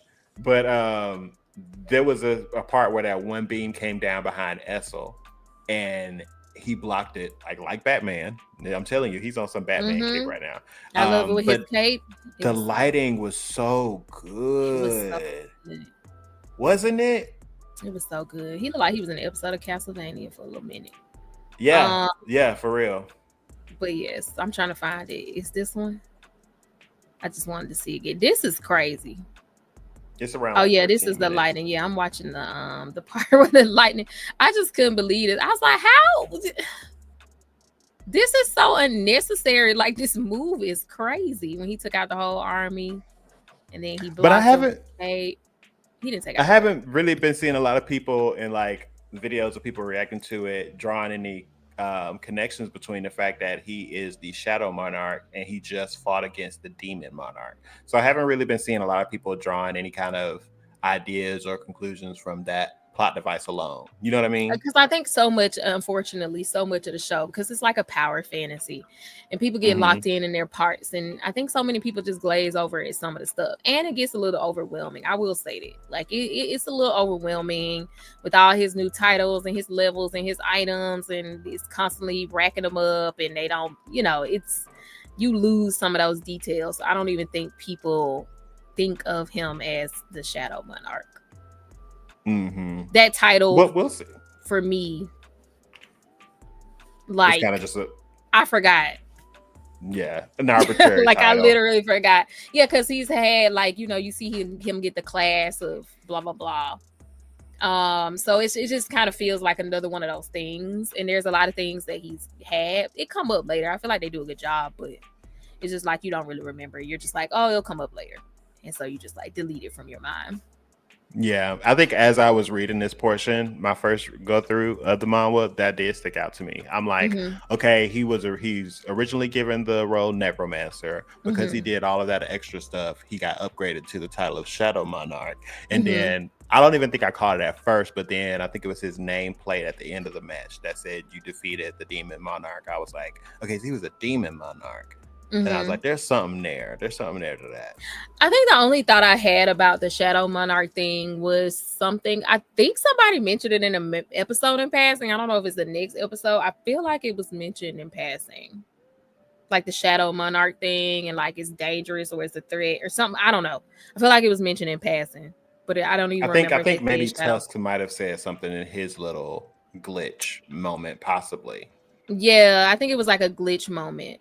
Somebody or Essel or whatever, somebody said something about that being a danger, like he's a threat because he's the shadow, because of his shadow army or something, and his ability, like that ability is in particular is dangerous, or like people, it's almost like people knew of it and they're like, oh, whoever has that is a problem. Like that's kind of like what I felt was said.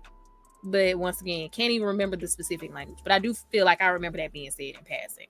Like whoever has this power is a problem. And Gojo said, what do the glitches mean? I mean, without spoilers, the glitches are essentially part of the system. It's like the system has a goal, obviously. We just don't know what that is. And whenever Sung JINWOO gets close to interrogating or breaking the boundaries of what they're ready for him to know at the time, that's when the glitches take place. It's kind of like redirecting his experience. So Essel was the only one that was able to really kind of push through and give a little bit more detail than what maybe had been planned of leaking at the time. Okay. And then our Hurt Chain is saying the Monarch title is relevant to the very existence of the gate. They won't spoil anything. Yeah, and that's the thing. I think a part of it too. I think the other part of it too is I kind of trust the show enough to know that important things are gonna come back, and they'll make sure I know it before it's like into play. So I think I also kind of have a trust that like if it's important, it's gonna come back up so that I'll remember it. So that's the other thing. Cool. So yeah, he gets through that amazing fights. Anything that stood out from you from that before we moved on from it? No, I just love when he's just like saucy, and he had his house moving castle moment when he saved her with the cake.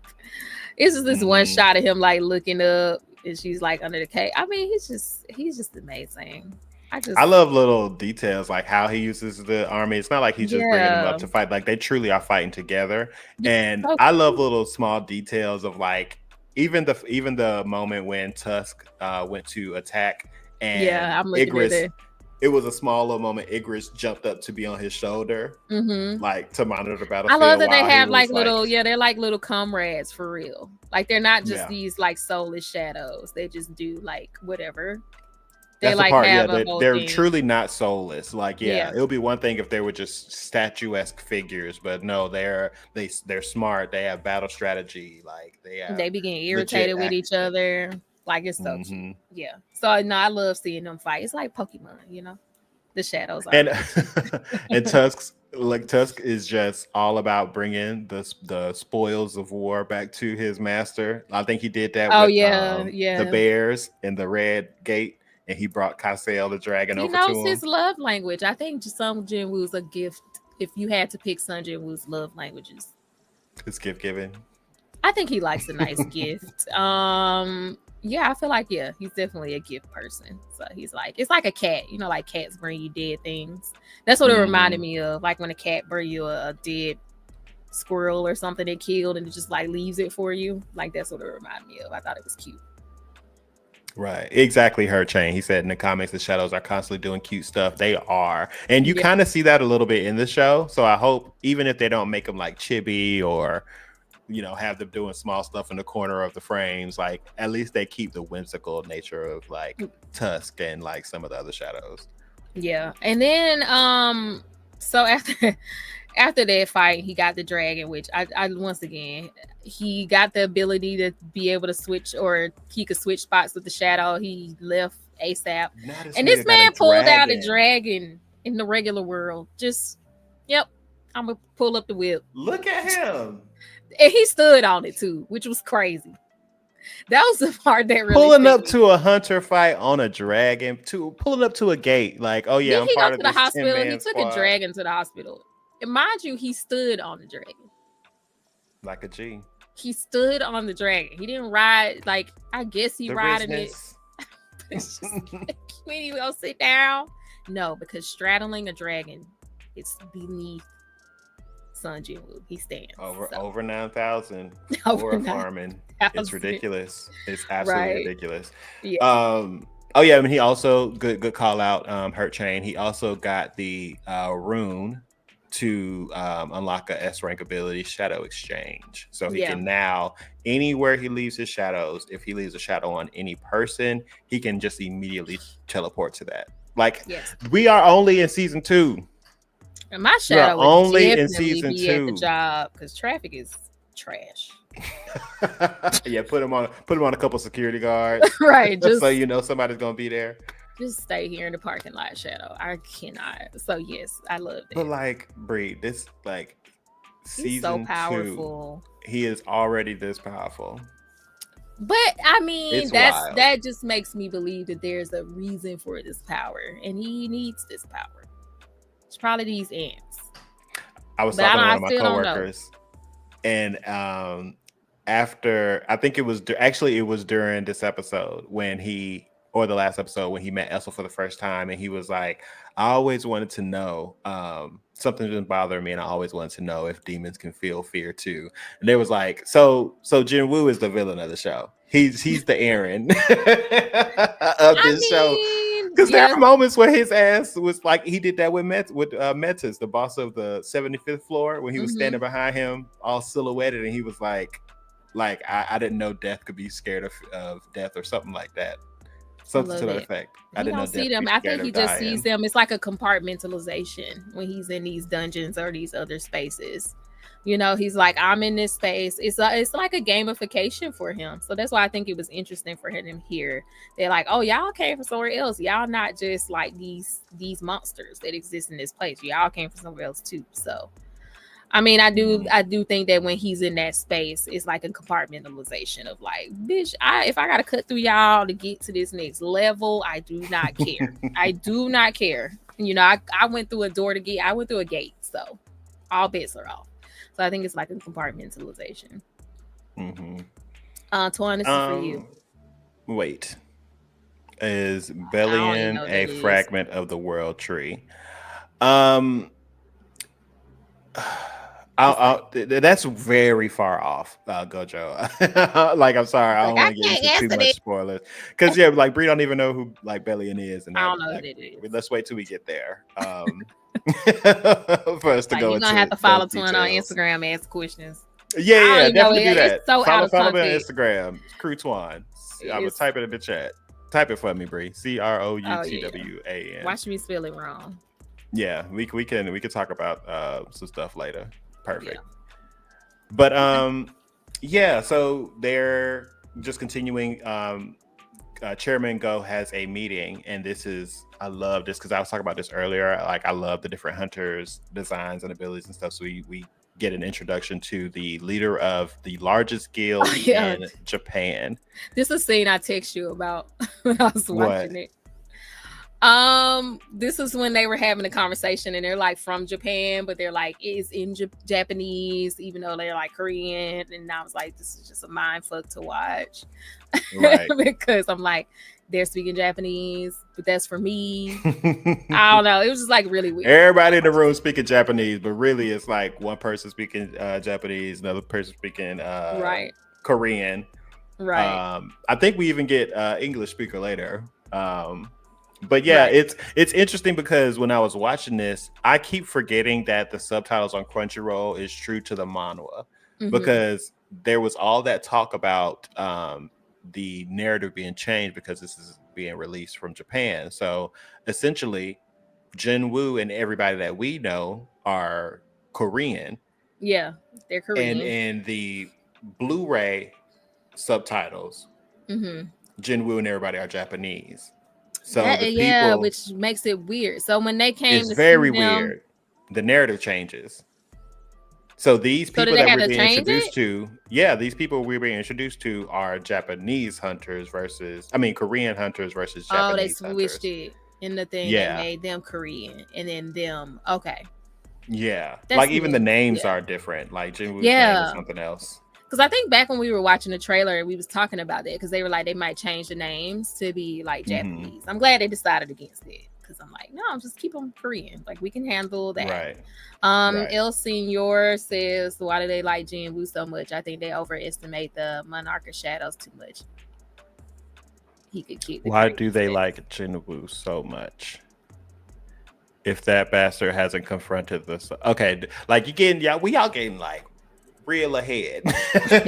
Like this is Swan knows what you're talking about for it, but we're just doing anime talk today. We're going episode by episode, for the purposes of our enjoyment. But don't worry, because you can't spoil it for me because I have no idea what you're talking about. It's so beyond me. By the time we get to that, she's not gonna remember these names, but like I just don't want to get into I couldn't even remember the ants was on Jeju Island for 2 episodes. I'm not gonna remember that. So don't worry. You haven't spoiled anything for me, but I don't know spoilers. So Japan and Korea have a historical rival. Yeah, apparently Japan was just like terrorizing people a lot back in the day. So I'm never shocked. Yeah, I know Chinese and Japanese have huge beef. So I'm assuming it's something like that. But anyway, that was a weird scene to watch it. And even in the next episode, I just like I have to remember that, but it is a little bit because it's like the interpreter will be talking, she'll be speaking in Japanese, and then like their voices are still in Japanese. Like her voice is in Japanese. And she's speaking Japanese. Like I think the commander's saying something in Japanese and she's translating in Japanese, so it's just like double the same like dialogue, and I'm just like so weird. So I wish I would just like hilarious. Put Korean subtitles underneath and while they talking or something, or do like some other anime did and just legit have. Well, I guess you got to be listening to the original audio of the show, I guess. I don't know, but some shows they'll have it where they genuinely speak the other language. You know what I mean? And that's why I'm like, even if in the moment where there's these like cross language moments happening, it would be cool to like if you had Korean under them talking while they're talking, and then Japanese under them while they're talking. So that I've seen shows do that where like the translated language of the show, they know it's a different one. So they put, okay, this person speaking this and this person speaking that while they're translating. Gotcha. Yeah. And only in the translation scenes, and then it's gone. So that would have been nice. We also kind of see like just how not balanced different countries and their hunters are, because like Japan, this one guild that we're meeting, the guild master in this episode, his guild has like 11 or 12 S rank hunters in it. And typically in Korea, the S rank hunters are just simply the guild masters. Yeah. You know what I mean? So like, does they have so many more, or is it just because? I mean, because you everybody just awakens where they are. So yeah, if they just so happen to have a bunch more awakenings and more powerful awakenings at that, like not everybody can have their own guild. So they actually start. I mean, we can see a little bit of that with Cha and Choi. Like they're two S-rank hunters under the same guild, but yeah, they have like 11, bitch. That's what I was like. It seems like they just have more in Japan or something. Probably they're just more saturated. Because this Jeju Island thing would not be an issue if they were all pitching in from the get-go. Like those 3 raids before were all solely Korean raids, and this is the first one where the other countries are getting involved because of the level of danger. Right. And Japan was directly impacted this time, so they're like, okay, we got to join the fight. Right. But it's like y'all okay. Well, just remember that this could have been ended a long time ago. That's all I'll say as we continue. See, this why you can't be a diplomat, because you're gonna be sitting in a diplomacy meeting reminding them like, well, I did email you guys. Absolutely. Per my last email I sent 5 months ago, but I did detailing everything, detailing it all. That but if y'all want to join, absolutely. Let's handle it now. Handle it now. We're here now. But I did send that email. But yes. So they come up with a nice little plan. Yeah, that was cute. I liked it.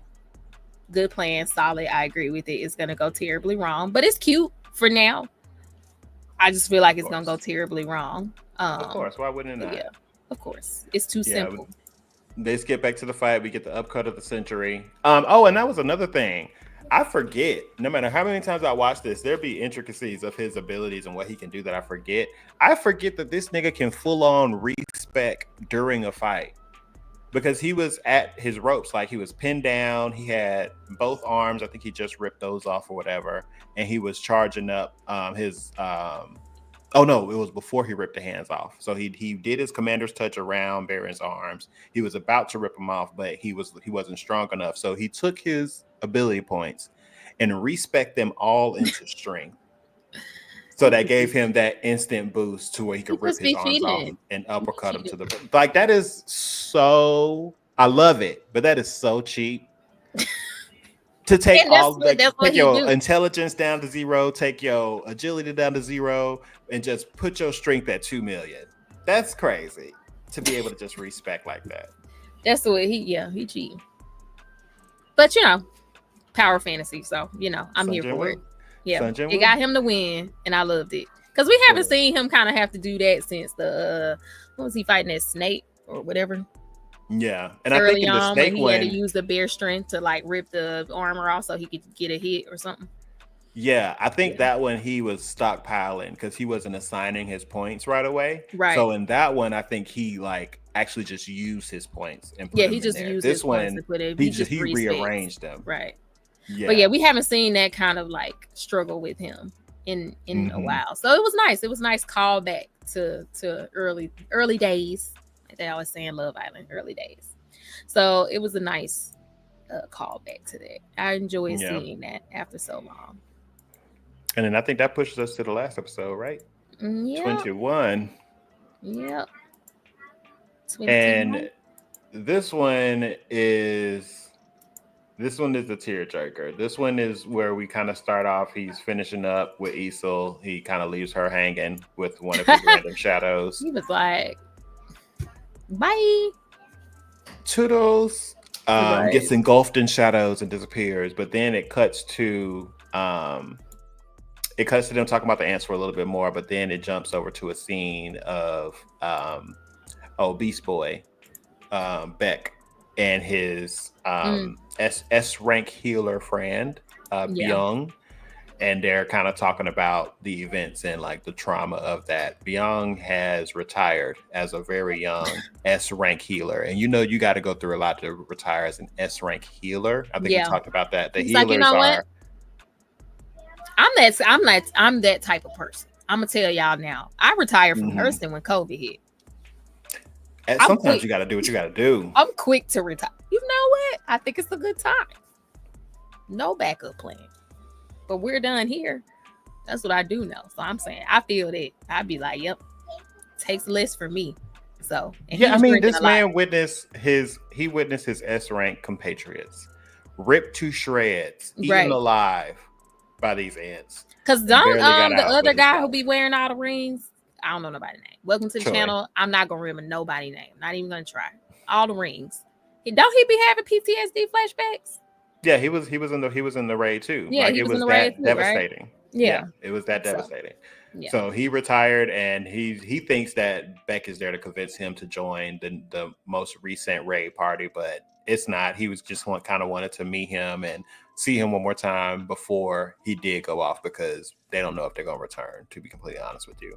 So that this is kind of his goodbye situation. But I mean, I feel like everybody know what's gonna happen with this just from the series of shots. Like the guilt trip, the like, oh, I can't leave him to his own devices, he's so wild, blah blah blah. Like, this man is gonna join.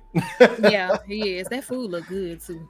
It did. That beer looked good, girl. I know, that's why I was like sitting here, because it was just like playing in the back. That beer do be looking good. Why the beer be looking so good? I don't even drink beer like that. I do drink beer, they be putting made me want one to this food. Well, thank you for describing that scene, because once again, glazed over. Definitely glazed over. Just because I was like, okay, let's get to it. Like, we know what's about to happen this episode. Like, but you can't do that with Solo Leveling. It's already 11 minutes. You gotta watch it. I'm not actively trying to. It's just something about how they introduce these moments of dialogue where my brain does not, and I'm good at it because I watch a lot of shows, and I'm like, I know, but it seemed like with this show, for like particularly this show, I feel like every time there is exposition, it doesn't latch with you. Like, it kind of don't matter. Like, and I'm still trying to sets up. And I'm still trying to figure out why, because some of it does, like some does well. I think and that's why I was laughing when you sent me that TikTok, because people's like, nobody remembers anybody's name. I think it's actually a phenomenon that's happening with this show. And like you were saying, like, people didn't call out the Shadow Monarch thing, because I'm the type of person who watches shows and movies, and I'm always catching subtleties, and I'm always catching like, oh, you see how the light was in this 100%. Shot. I'm that person. Absolutely. So it's strange for me that a lot of this exposition goes through my brain. It's not that like in the moment I'm not listening. Like, I don't glaze over in the moment, but when I try to recall it back, it's like I don't remember it. I have no idea what it is. I don't know what it is. And I'm like, it's so frustrating because it's not like me. So I'm just like, anytime I try to recall, like when I'm watching the show, I'm paying attention. But when we sit down to recall the episode, I just watched this last night. I have no idea what they were talking about. I don't know what it is. It's like the Solo Leveling effect. I have no idea what it is. Now the names are, I mean, I'm not gonna argue nothing else but the names. The names, I think, is strictly because it's Korean names. For some reason, I feel like Korean names just be throwing niggas for a loop because it's so much like Song Pak Young, Tae Jong Dong. But it's also not new for me because I'm a K-pop girly, so like it's also not strange to me to hear Korean names and stuff. I have no idea what it is about the setup.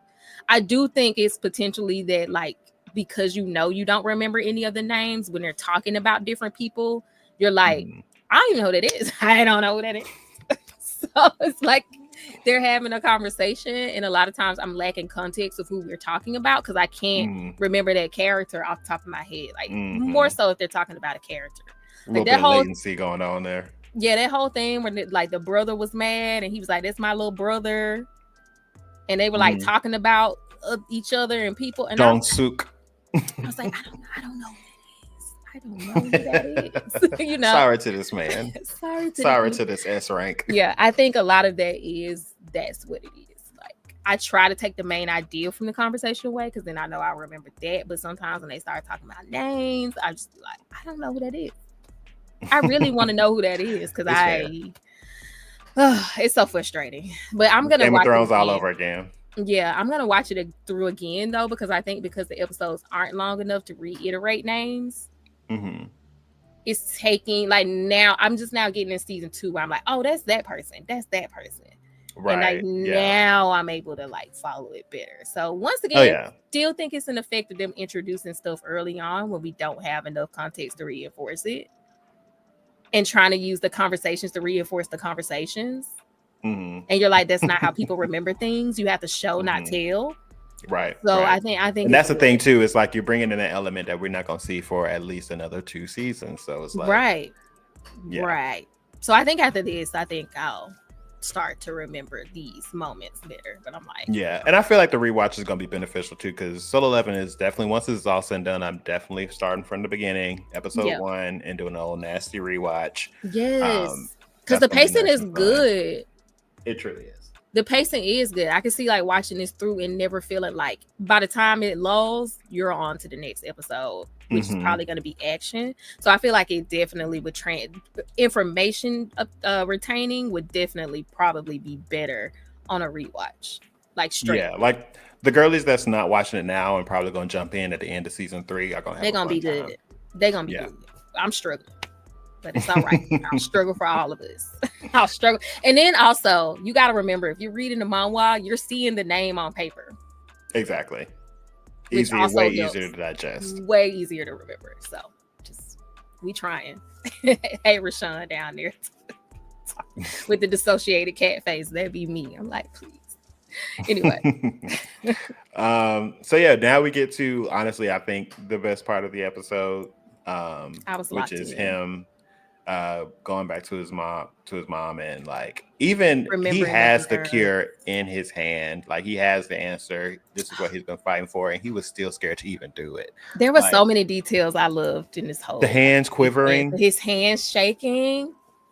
That shook me. Like, now that did get me. That shook me because it's Sanjay. Because it's like, you know, especially like that's true with a lot of people that have these dreams that accomplish them early. It's kind of like, well, where do we go from here? You know. Yeah. Even though I don't think that really was ever in his mind. Yeah. But I mean, as the viewer, we're sitting here like, nigga, you literally just became God.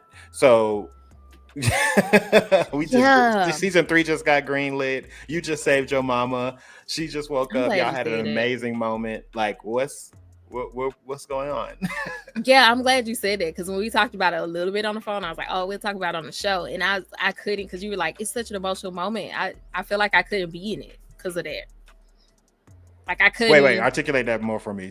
Like I couldn't be in the moment because I'm like, okay, like I felt like him a little bit because he was like, oh, there's this anxiety. I think he mentioned it in the scene when the mom and the sister were in the apartment, but he was just like, oh, I still had this anxiety. And I feel like that's how I feel. Because I was like, okay, you elixir of life, great, you've got it, this is amazing, and it worked. And it worked because at first I was like, maybe it's not going to work, and then he's going to go snap because everything he worked for is pointless, but it worked.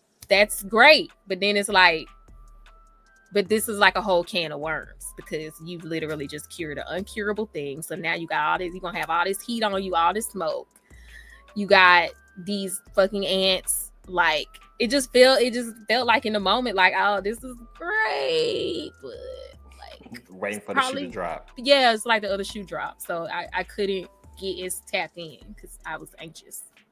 Now, because you felt that, there was a scene. Well, before I get there, beautiful scene. The hands. Oh my god, the warm air.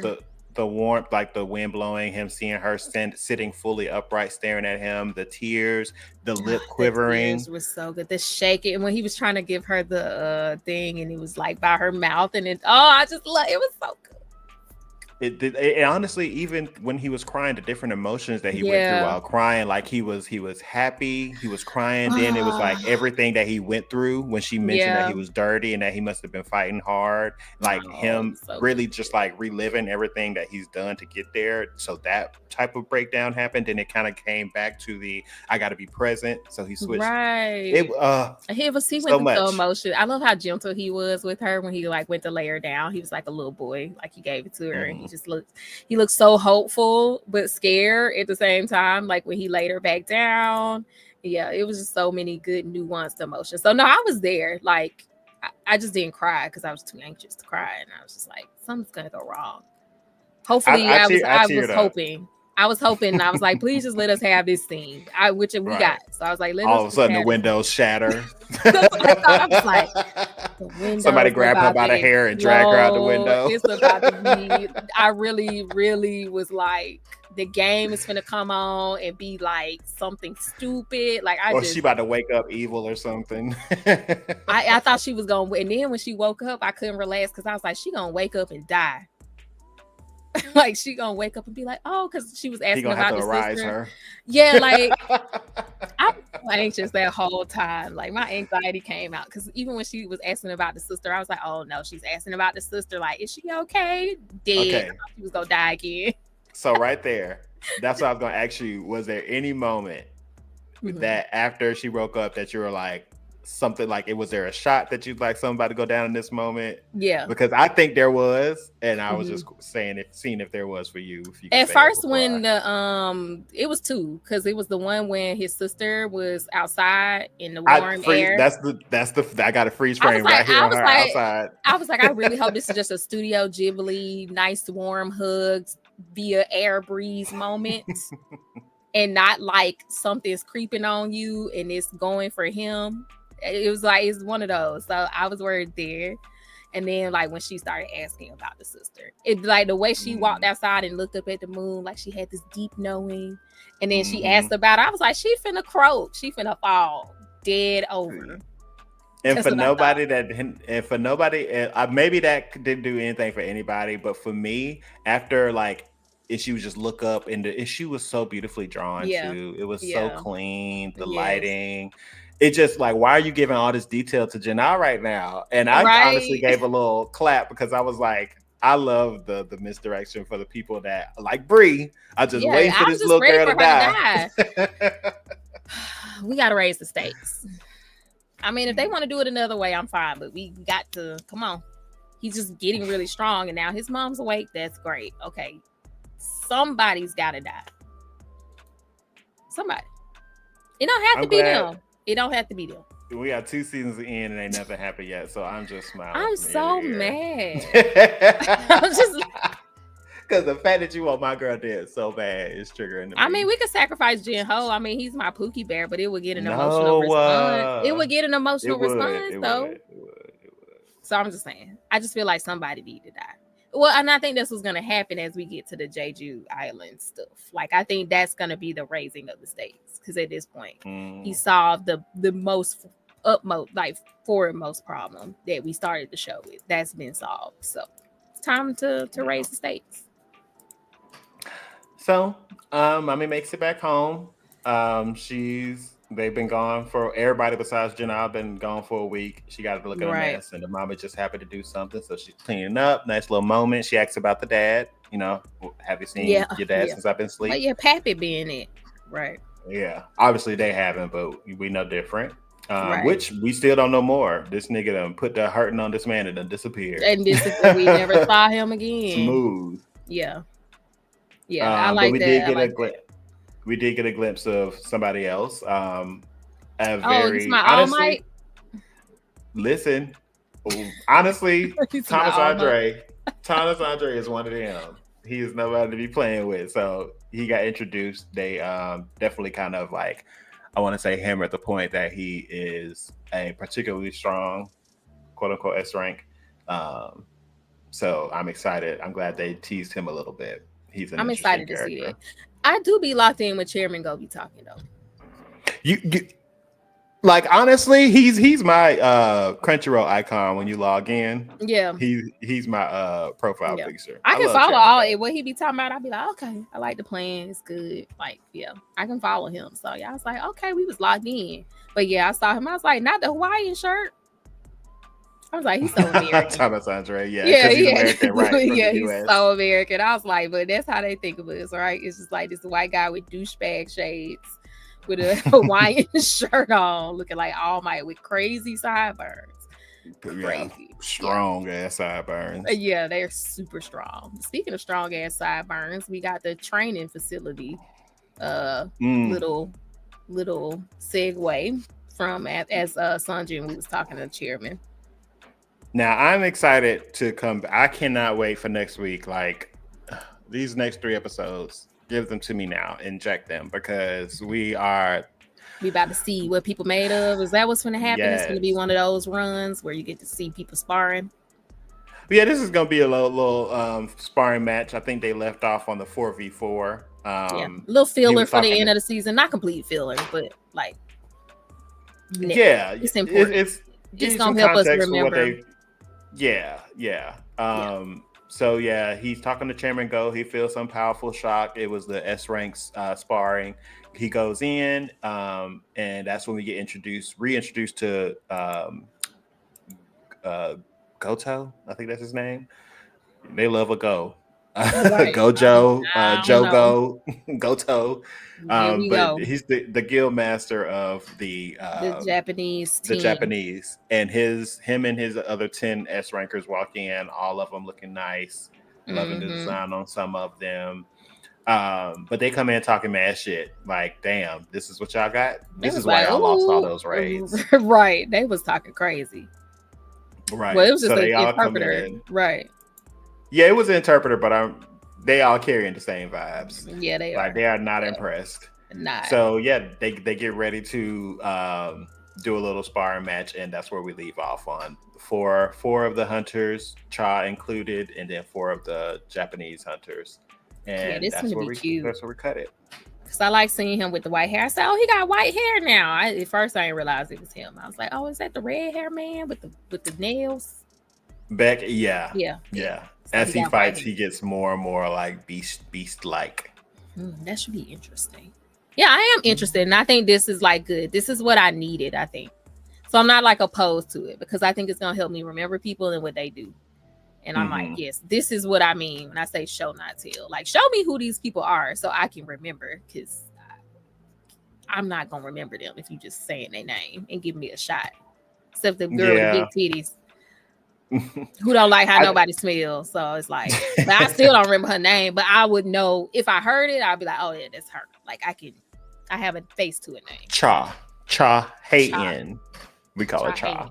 Okay. Cha. But I mean, it's I like that we're going more so into an era where it's a lot more hunter on hunter interaction. So like you said, we're gonna be seeing them a lot more together interacting, so they can be more of a imprint on our memory.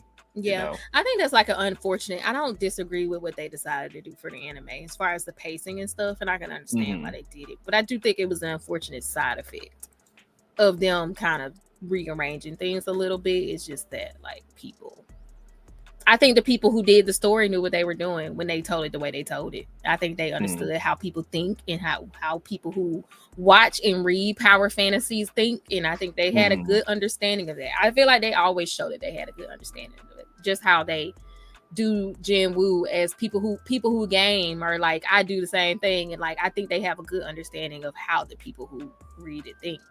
So I think it was just one of those things where like they probably did it the most optimal way, honestly. Even if somebody looking at it from the outside was like, oh, this should be here. No, I think they knew exactly how to tell the story. And it probably should have been left that way. All right, nice. Let's go. Flowers for the storyboarding team. right. The original. Yeah. So anyway, wow, that's right at 2 hours. Good timing for us. Let's go. And the music just went off. It's still playing in mine. Oh no, it had started to come back, but it had went off like right when I said they did it better. But yeah, okay. So we're all caught up on that.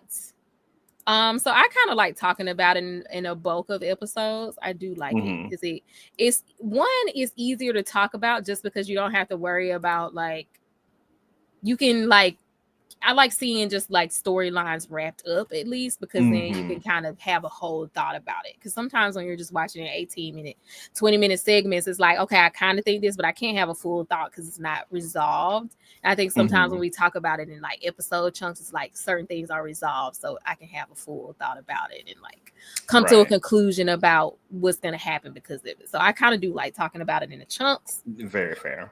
So that being said, I don't think there's anything else we're really watching besides Traders, which girl. That's how I feel about Traders right now. And at this point, I didn't even think I would be like that's how I feel. I didn't even think I would be like Brittany for the win at this point, but I'm like Gabby's not gonna win. They're gonna get Gabby out. So it's like at this point, I kind of just want Danielle to kind of get exposed and then Brittany just take it to the end. I didn't like the whole introduce a new trader. I'm like, what's the point then? They have to. It's in everyone. Like they just don't want one single trader to make it to the end. I don't think one trader has ever made it to the end because they're always forced to recruit if it gets down to one. Yeah. It's okay. Anyway, so that's the only thing we're watching at the same time. So maybe we'll talk about that. If any movies come up or anything that we watch or something, of course, we'll always talk about that. I feel like another one of the shows we talked about, I always feel this way, but I do feel like something should be rolling around. Like when what am I watching? Right. So right now I'm catching up on Daima just because rest in peace Akira Toriyama, and it's been getting very remarkable ratings the last couple episodes.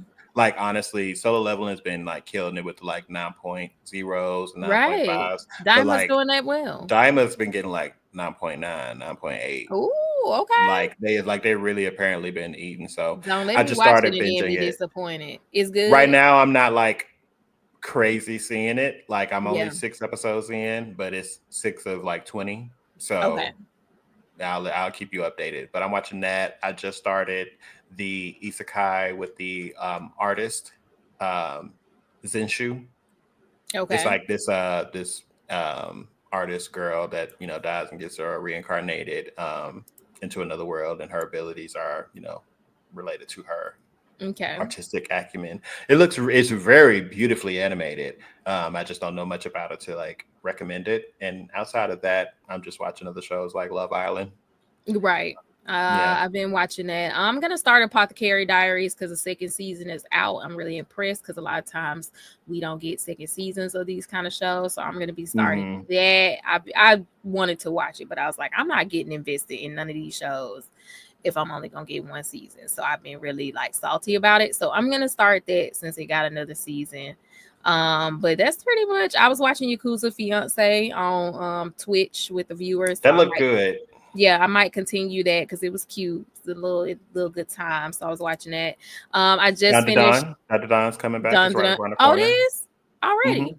Okay. Well, I'm happy about that. I just finished Day of the Jackal, which is a regular show. I highly recommend. It's really good. It has Eddie Redmayne in it, the guy from Fantastic Beasts with red hair. He's in it. It's really good. And I'm also watching Paradise, and I'm on episode 5 now. And if you haven't heard of it, everybody's talking about it. It's really good. So check it out. I think Kev on stage watching it too right now. It's good. I was locked in. Like if you could watch it, if you aren't locked in after episode 1, then you probably won't like it. But it's really good at pulling you in. And like by the time you get to the end of the first episode, you can be like, oh, I got to see where this goes. So that's also a good one. So I'm going to be watching that. So yeah, that's pretty much what we're watching. What was I about to say? Oh, we watched Heretic. So, we still been watching A24 movies. Rashawn is on it. So we be in the Discord watching it. So we've been watching a bunch of A24 movies. And we watched The Heretic this past weekend with Hugh Grant in it. Good movie. Also enjoyed that. Yeah. So it was very good. I enjoyed it. Very intelligent. I haven't seen that one. Very intelligent movie. It's a newer one. It's not like it came out some months ago. I think the most recent movie I just watched was Smile 2. Oh, was that good? This first smile was better, and the second one is kind of like y'all just did the same thing y'all did in the first one. Yeah, what a Left it. letdown. Yeah. Yeah. And But I mean, Nosferatu is also out on Peacock, so I'm gonna be watching running is. it back. I'm gonna watch them It first is. 7 minutes I watched. I missed. No, thank you for reminding me. I do need to go back and watch those first 7 minutes. Yeah, so I'm gonna go back and watch it. So yeah, that's all of the things we're watching. So we will because sometimes I be having stuff scheduled and I'm just too lazy to check. I can't believe it's March already. This is crazy right now. It's the second. It's literally March the 2nd. I'm disgusted. I'm literally disgusted. Yeah, I don't have anything. So yeah, we should be back next week to talk about whatever show we decide. Unless we decide to talk about nothing. In that case, we won't be back at all. Anyway, y'all have a good night. Bye. Bye, y'all.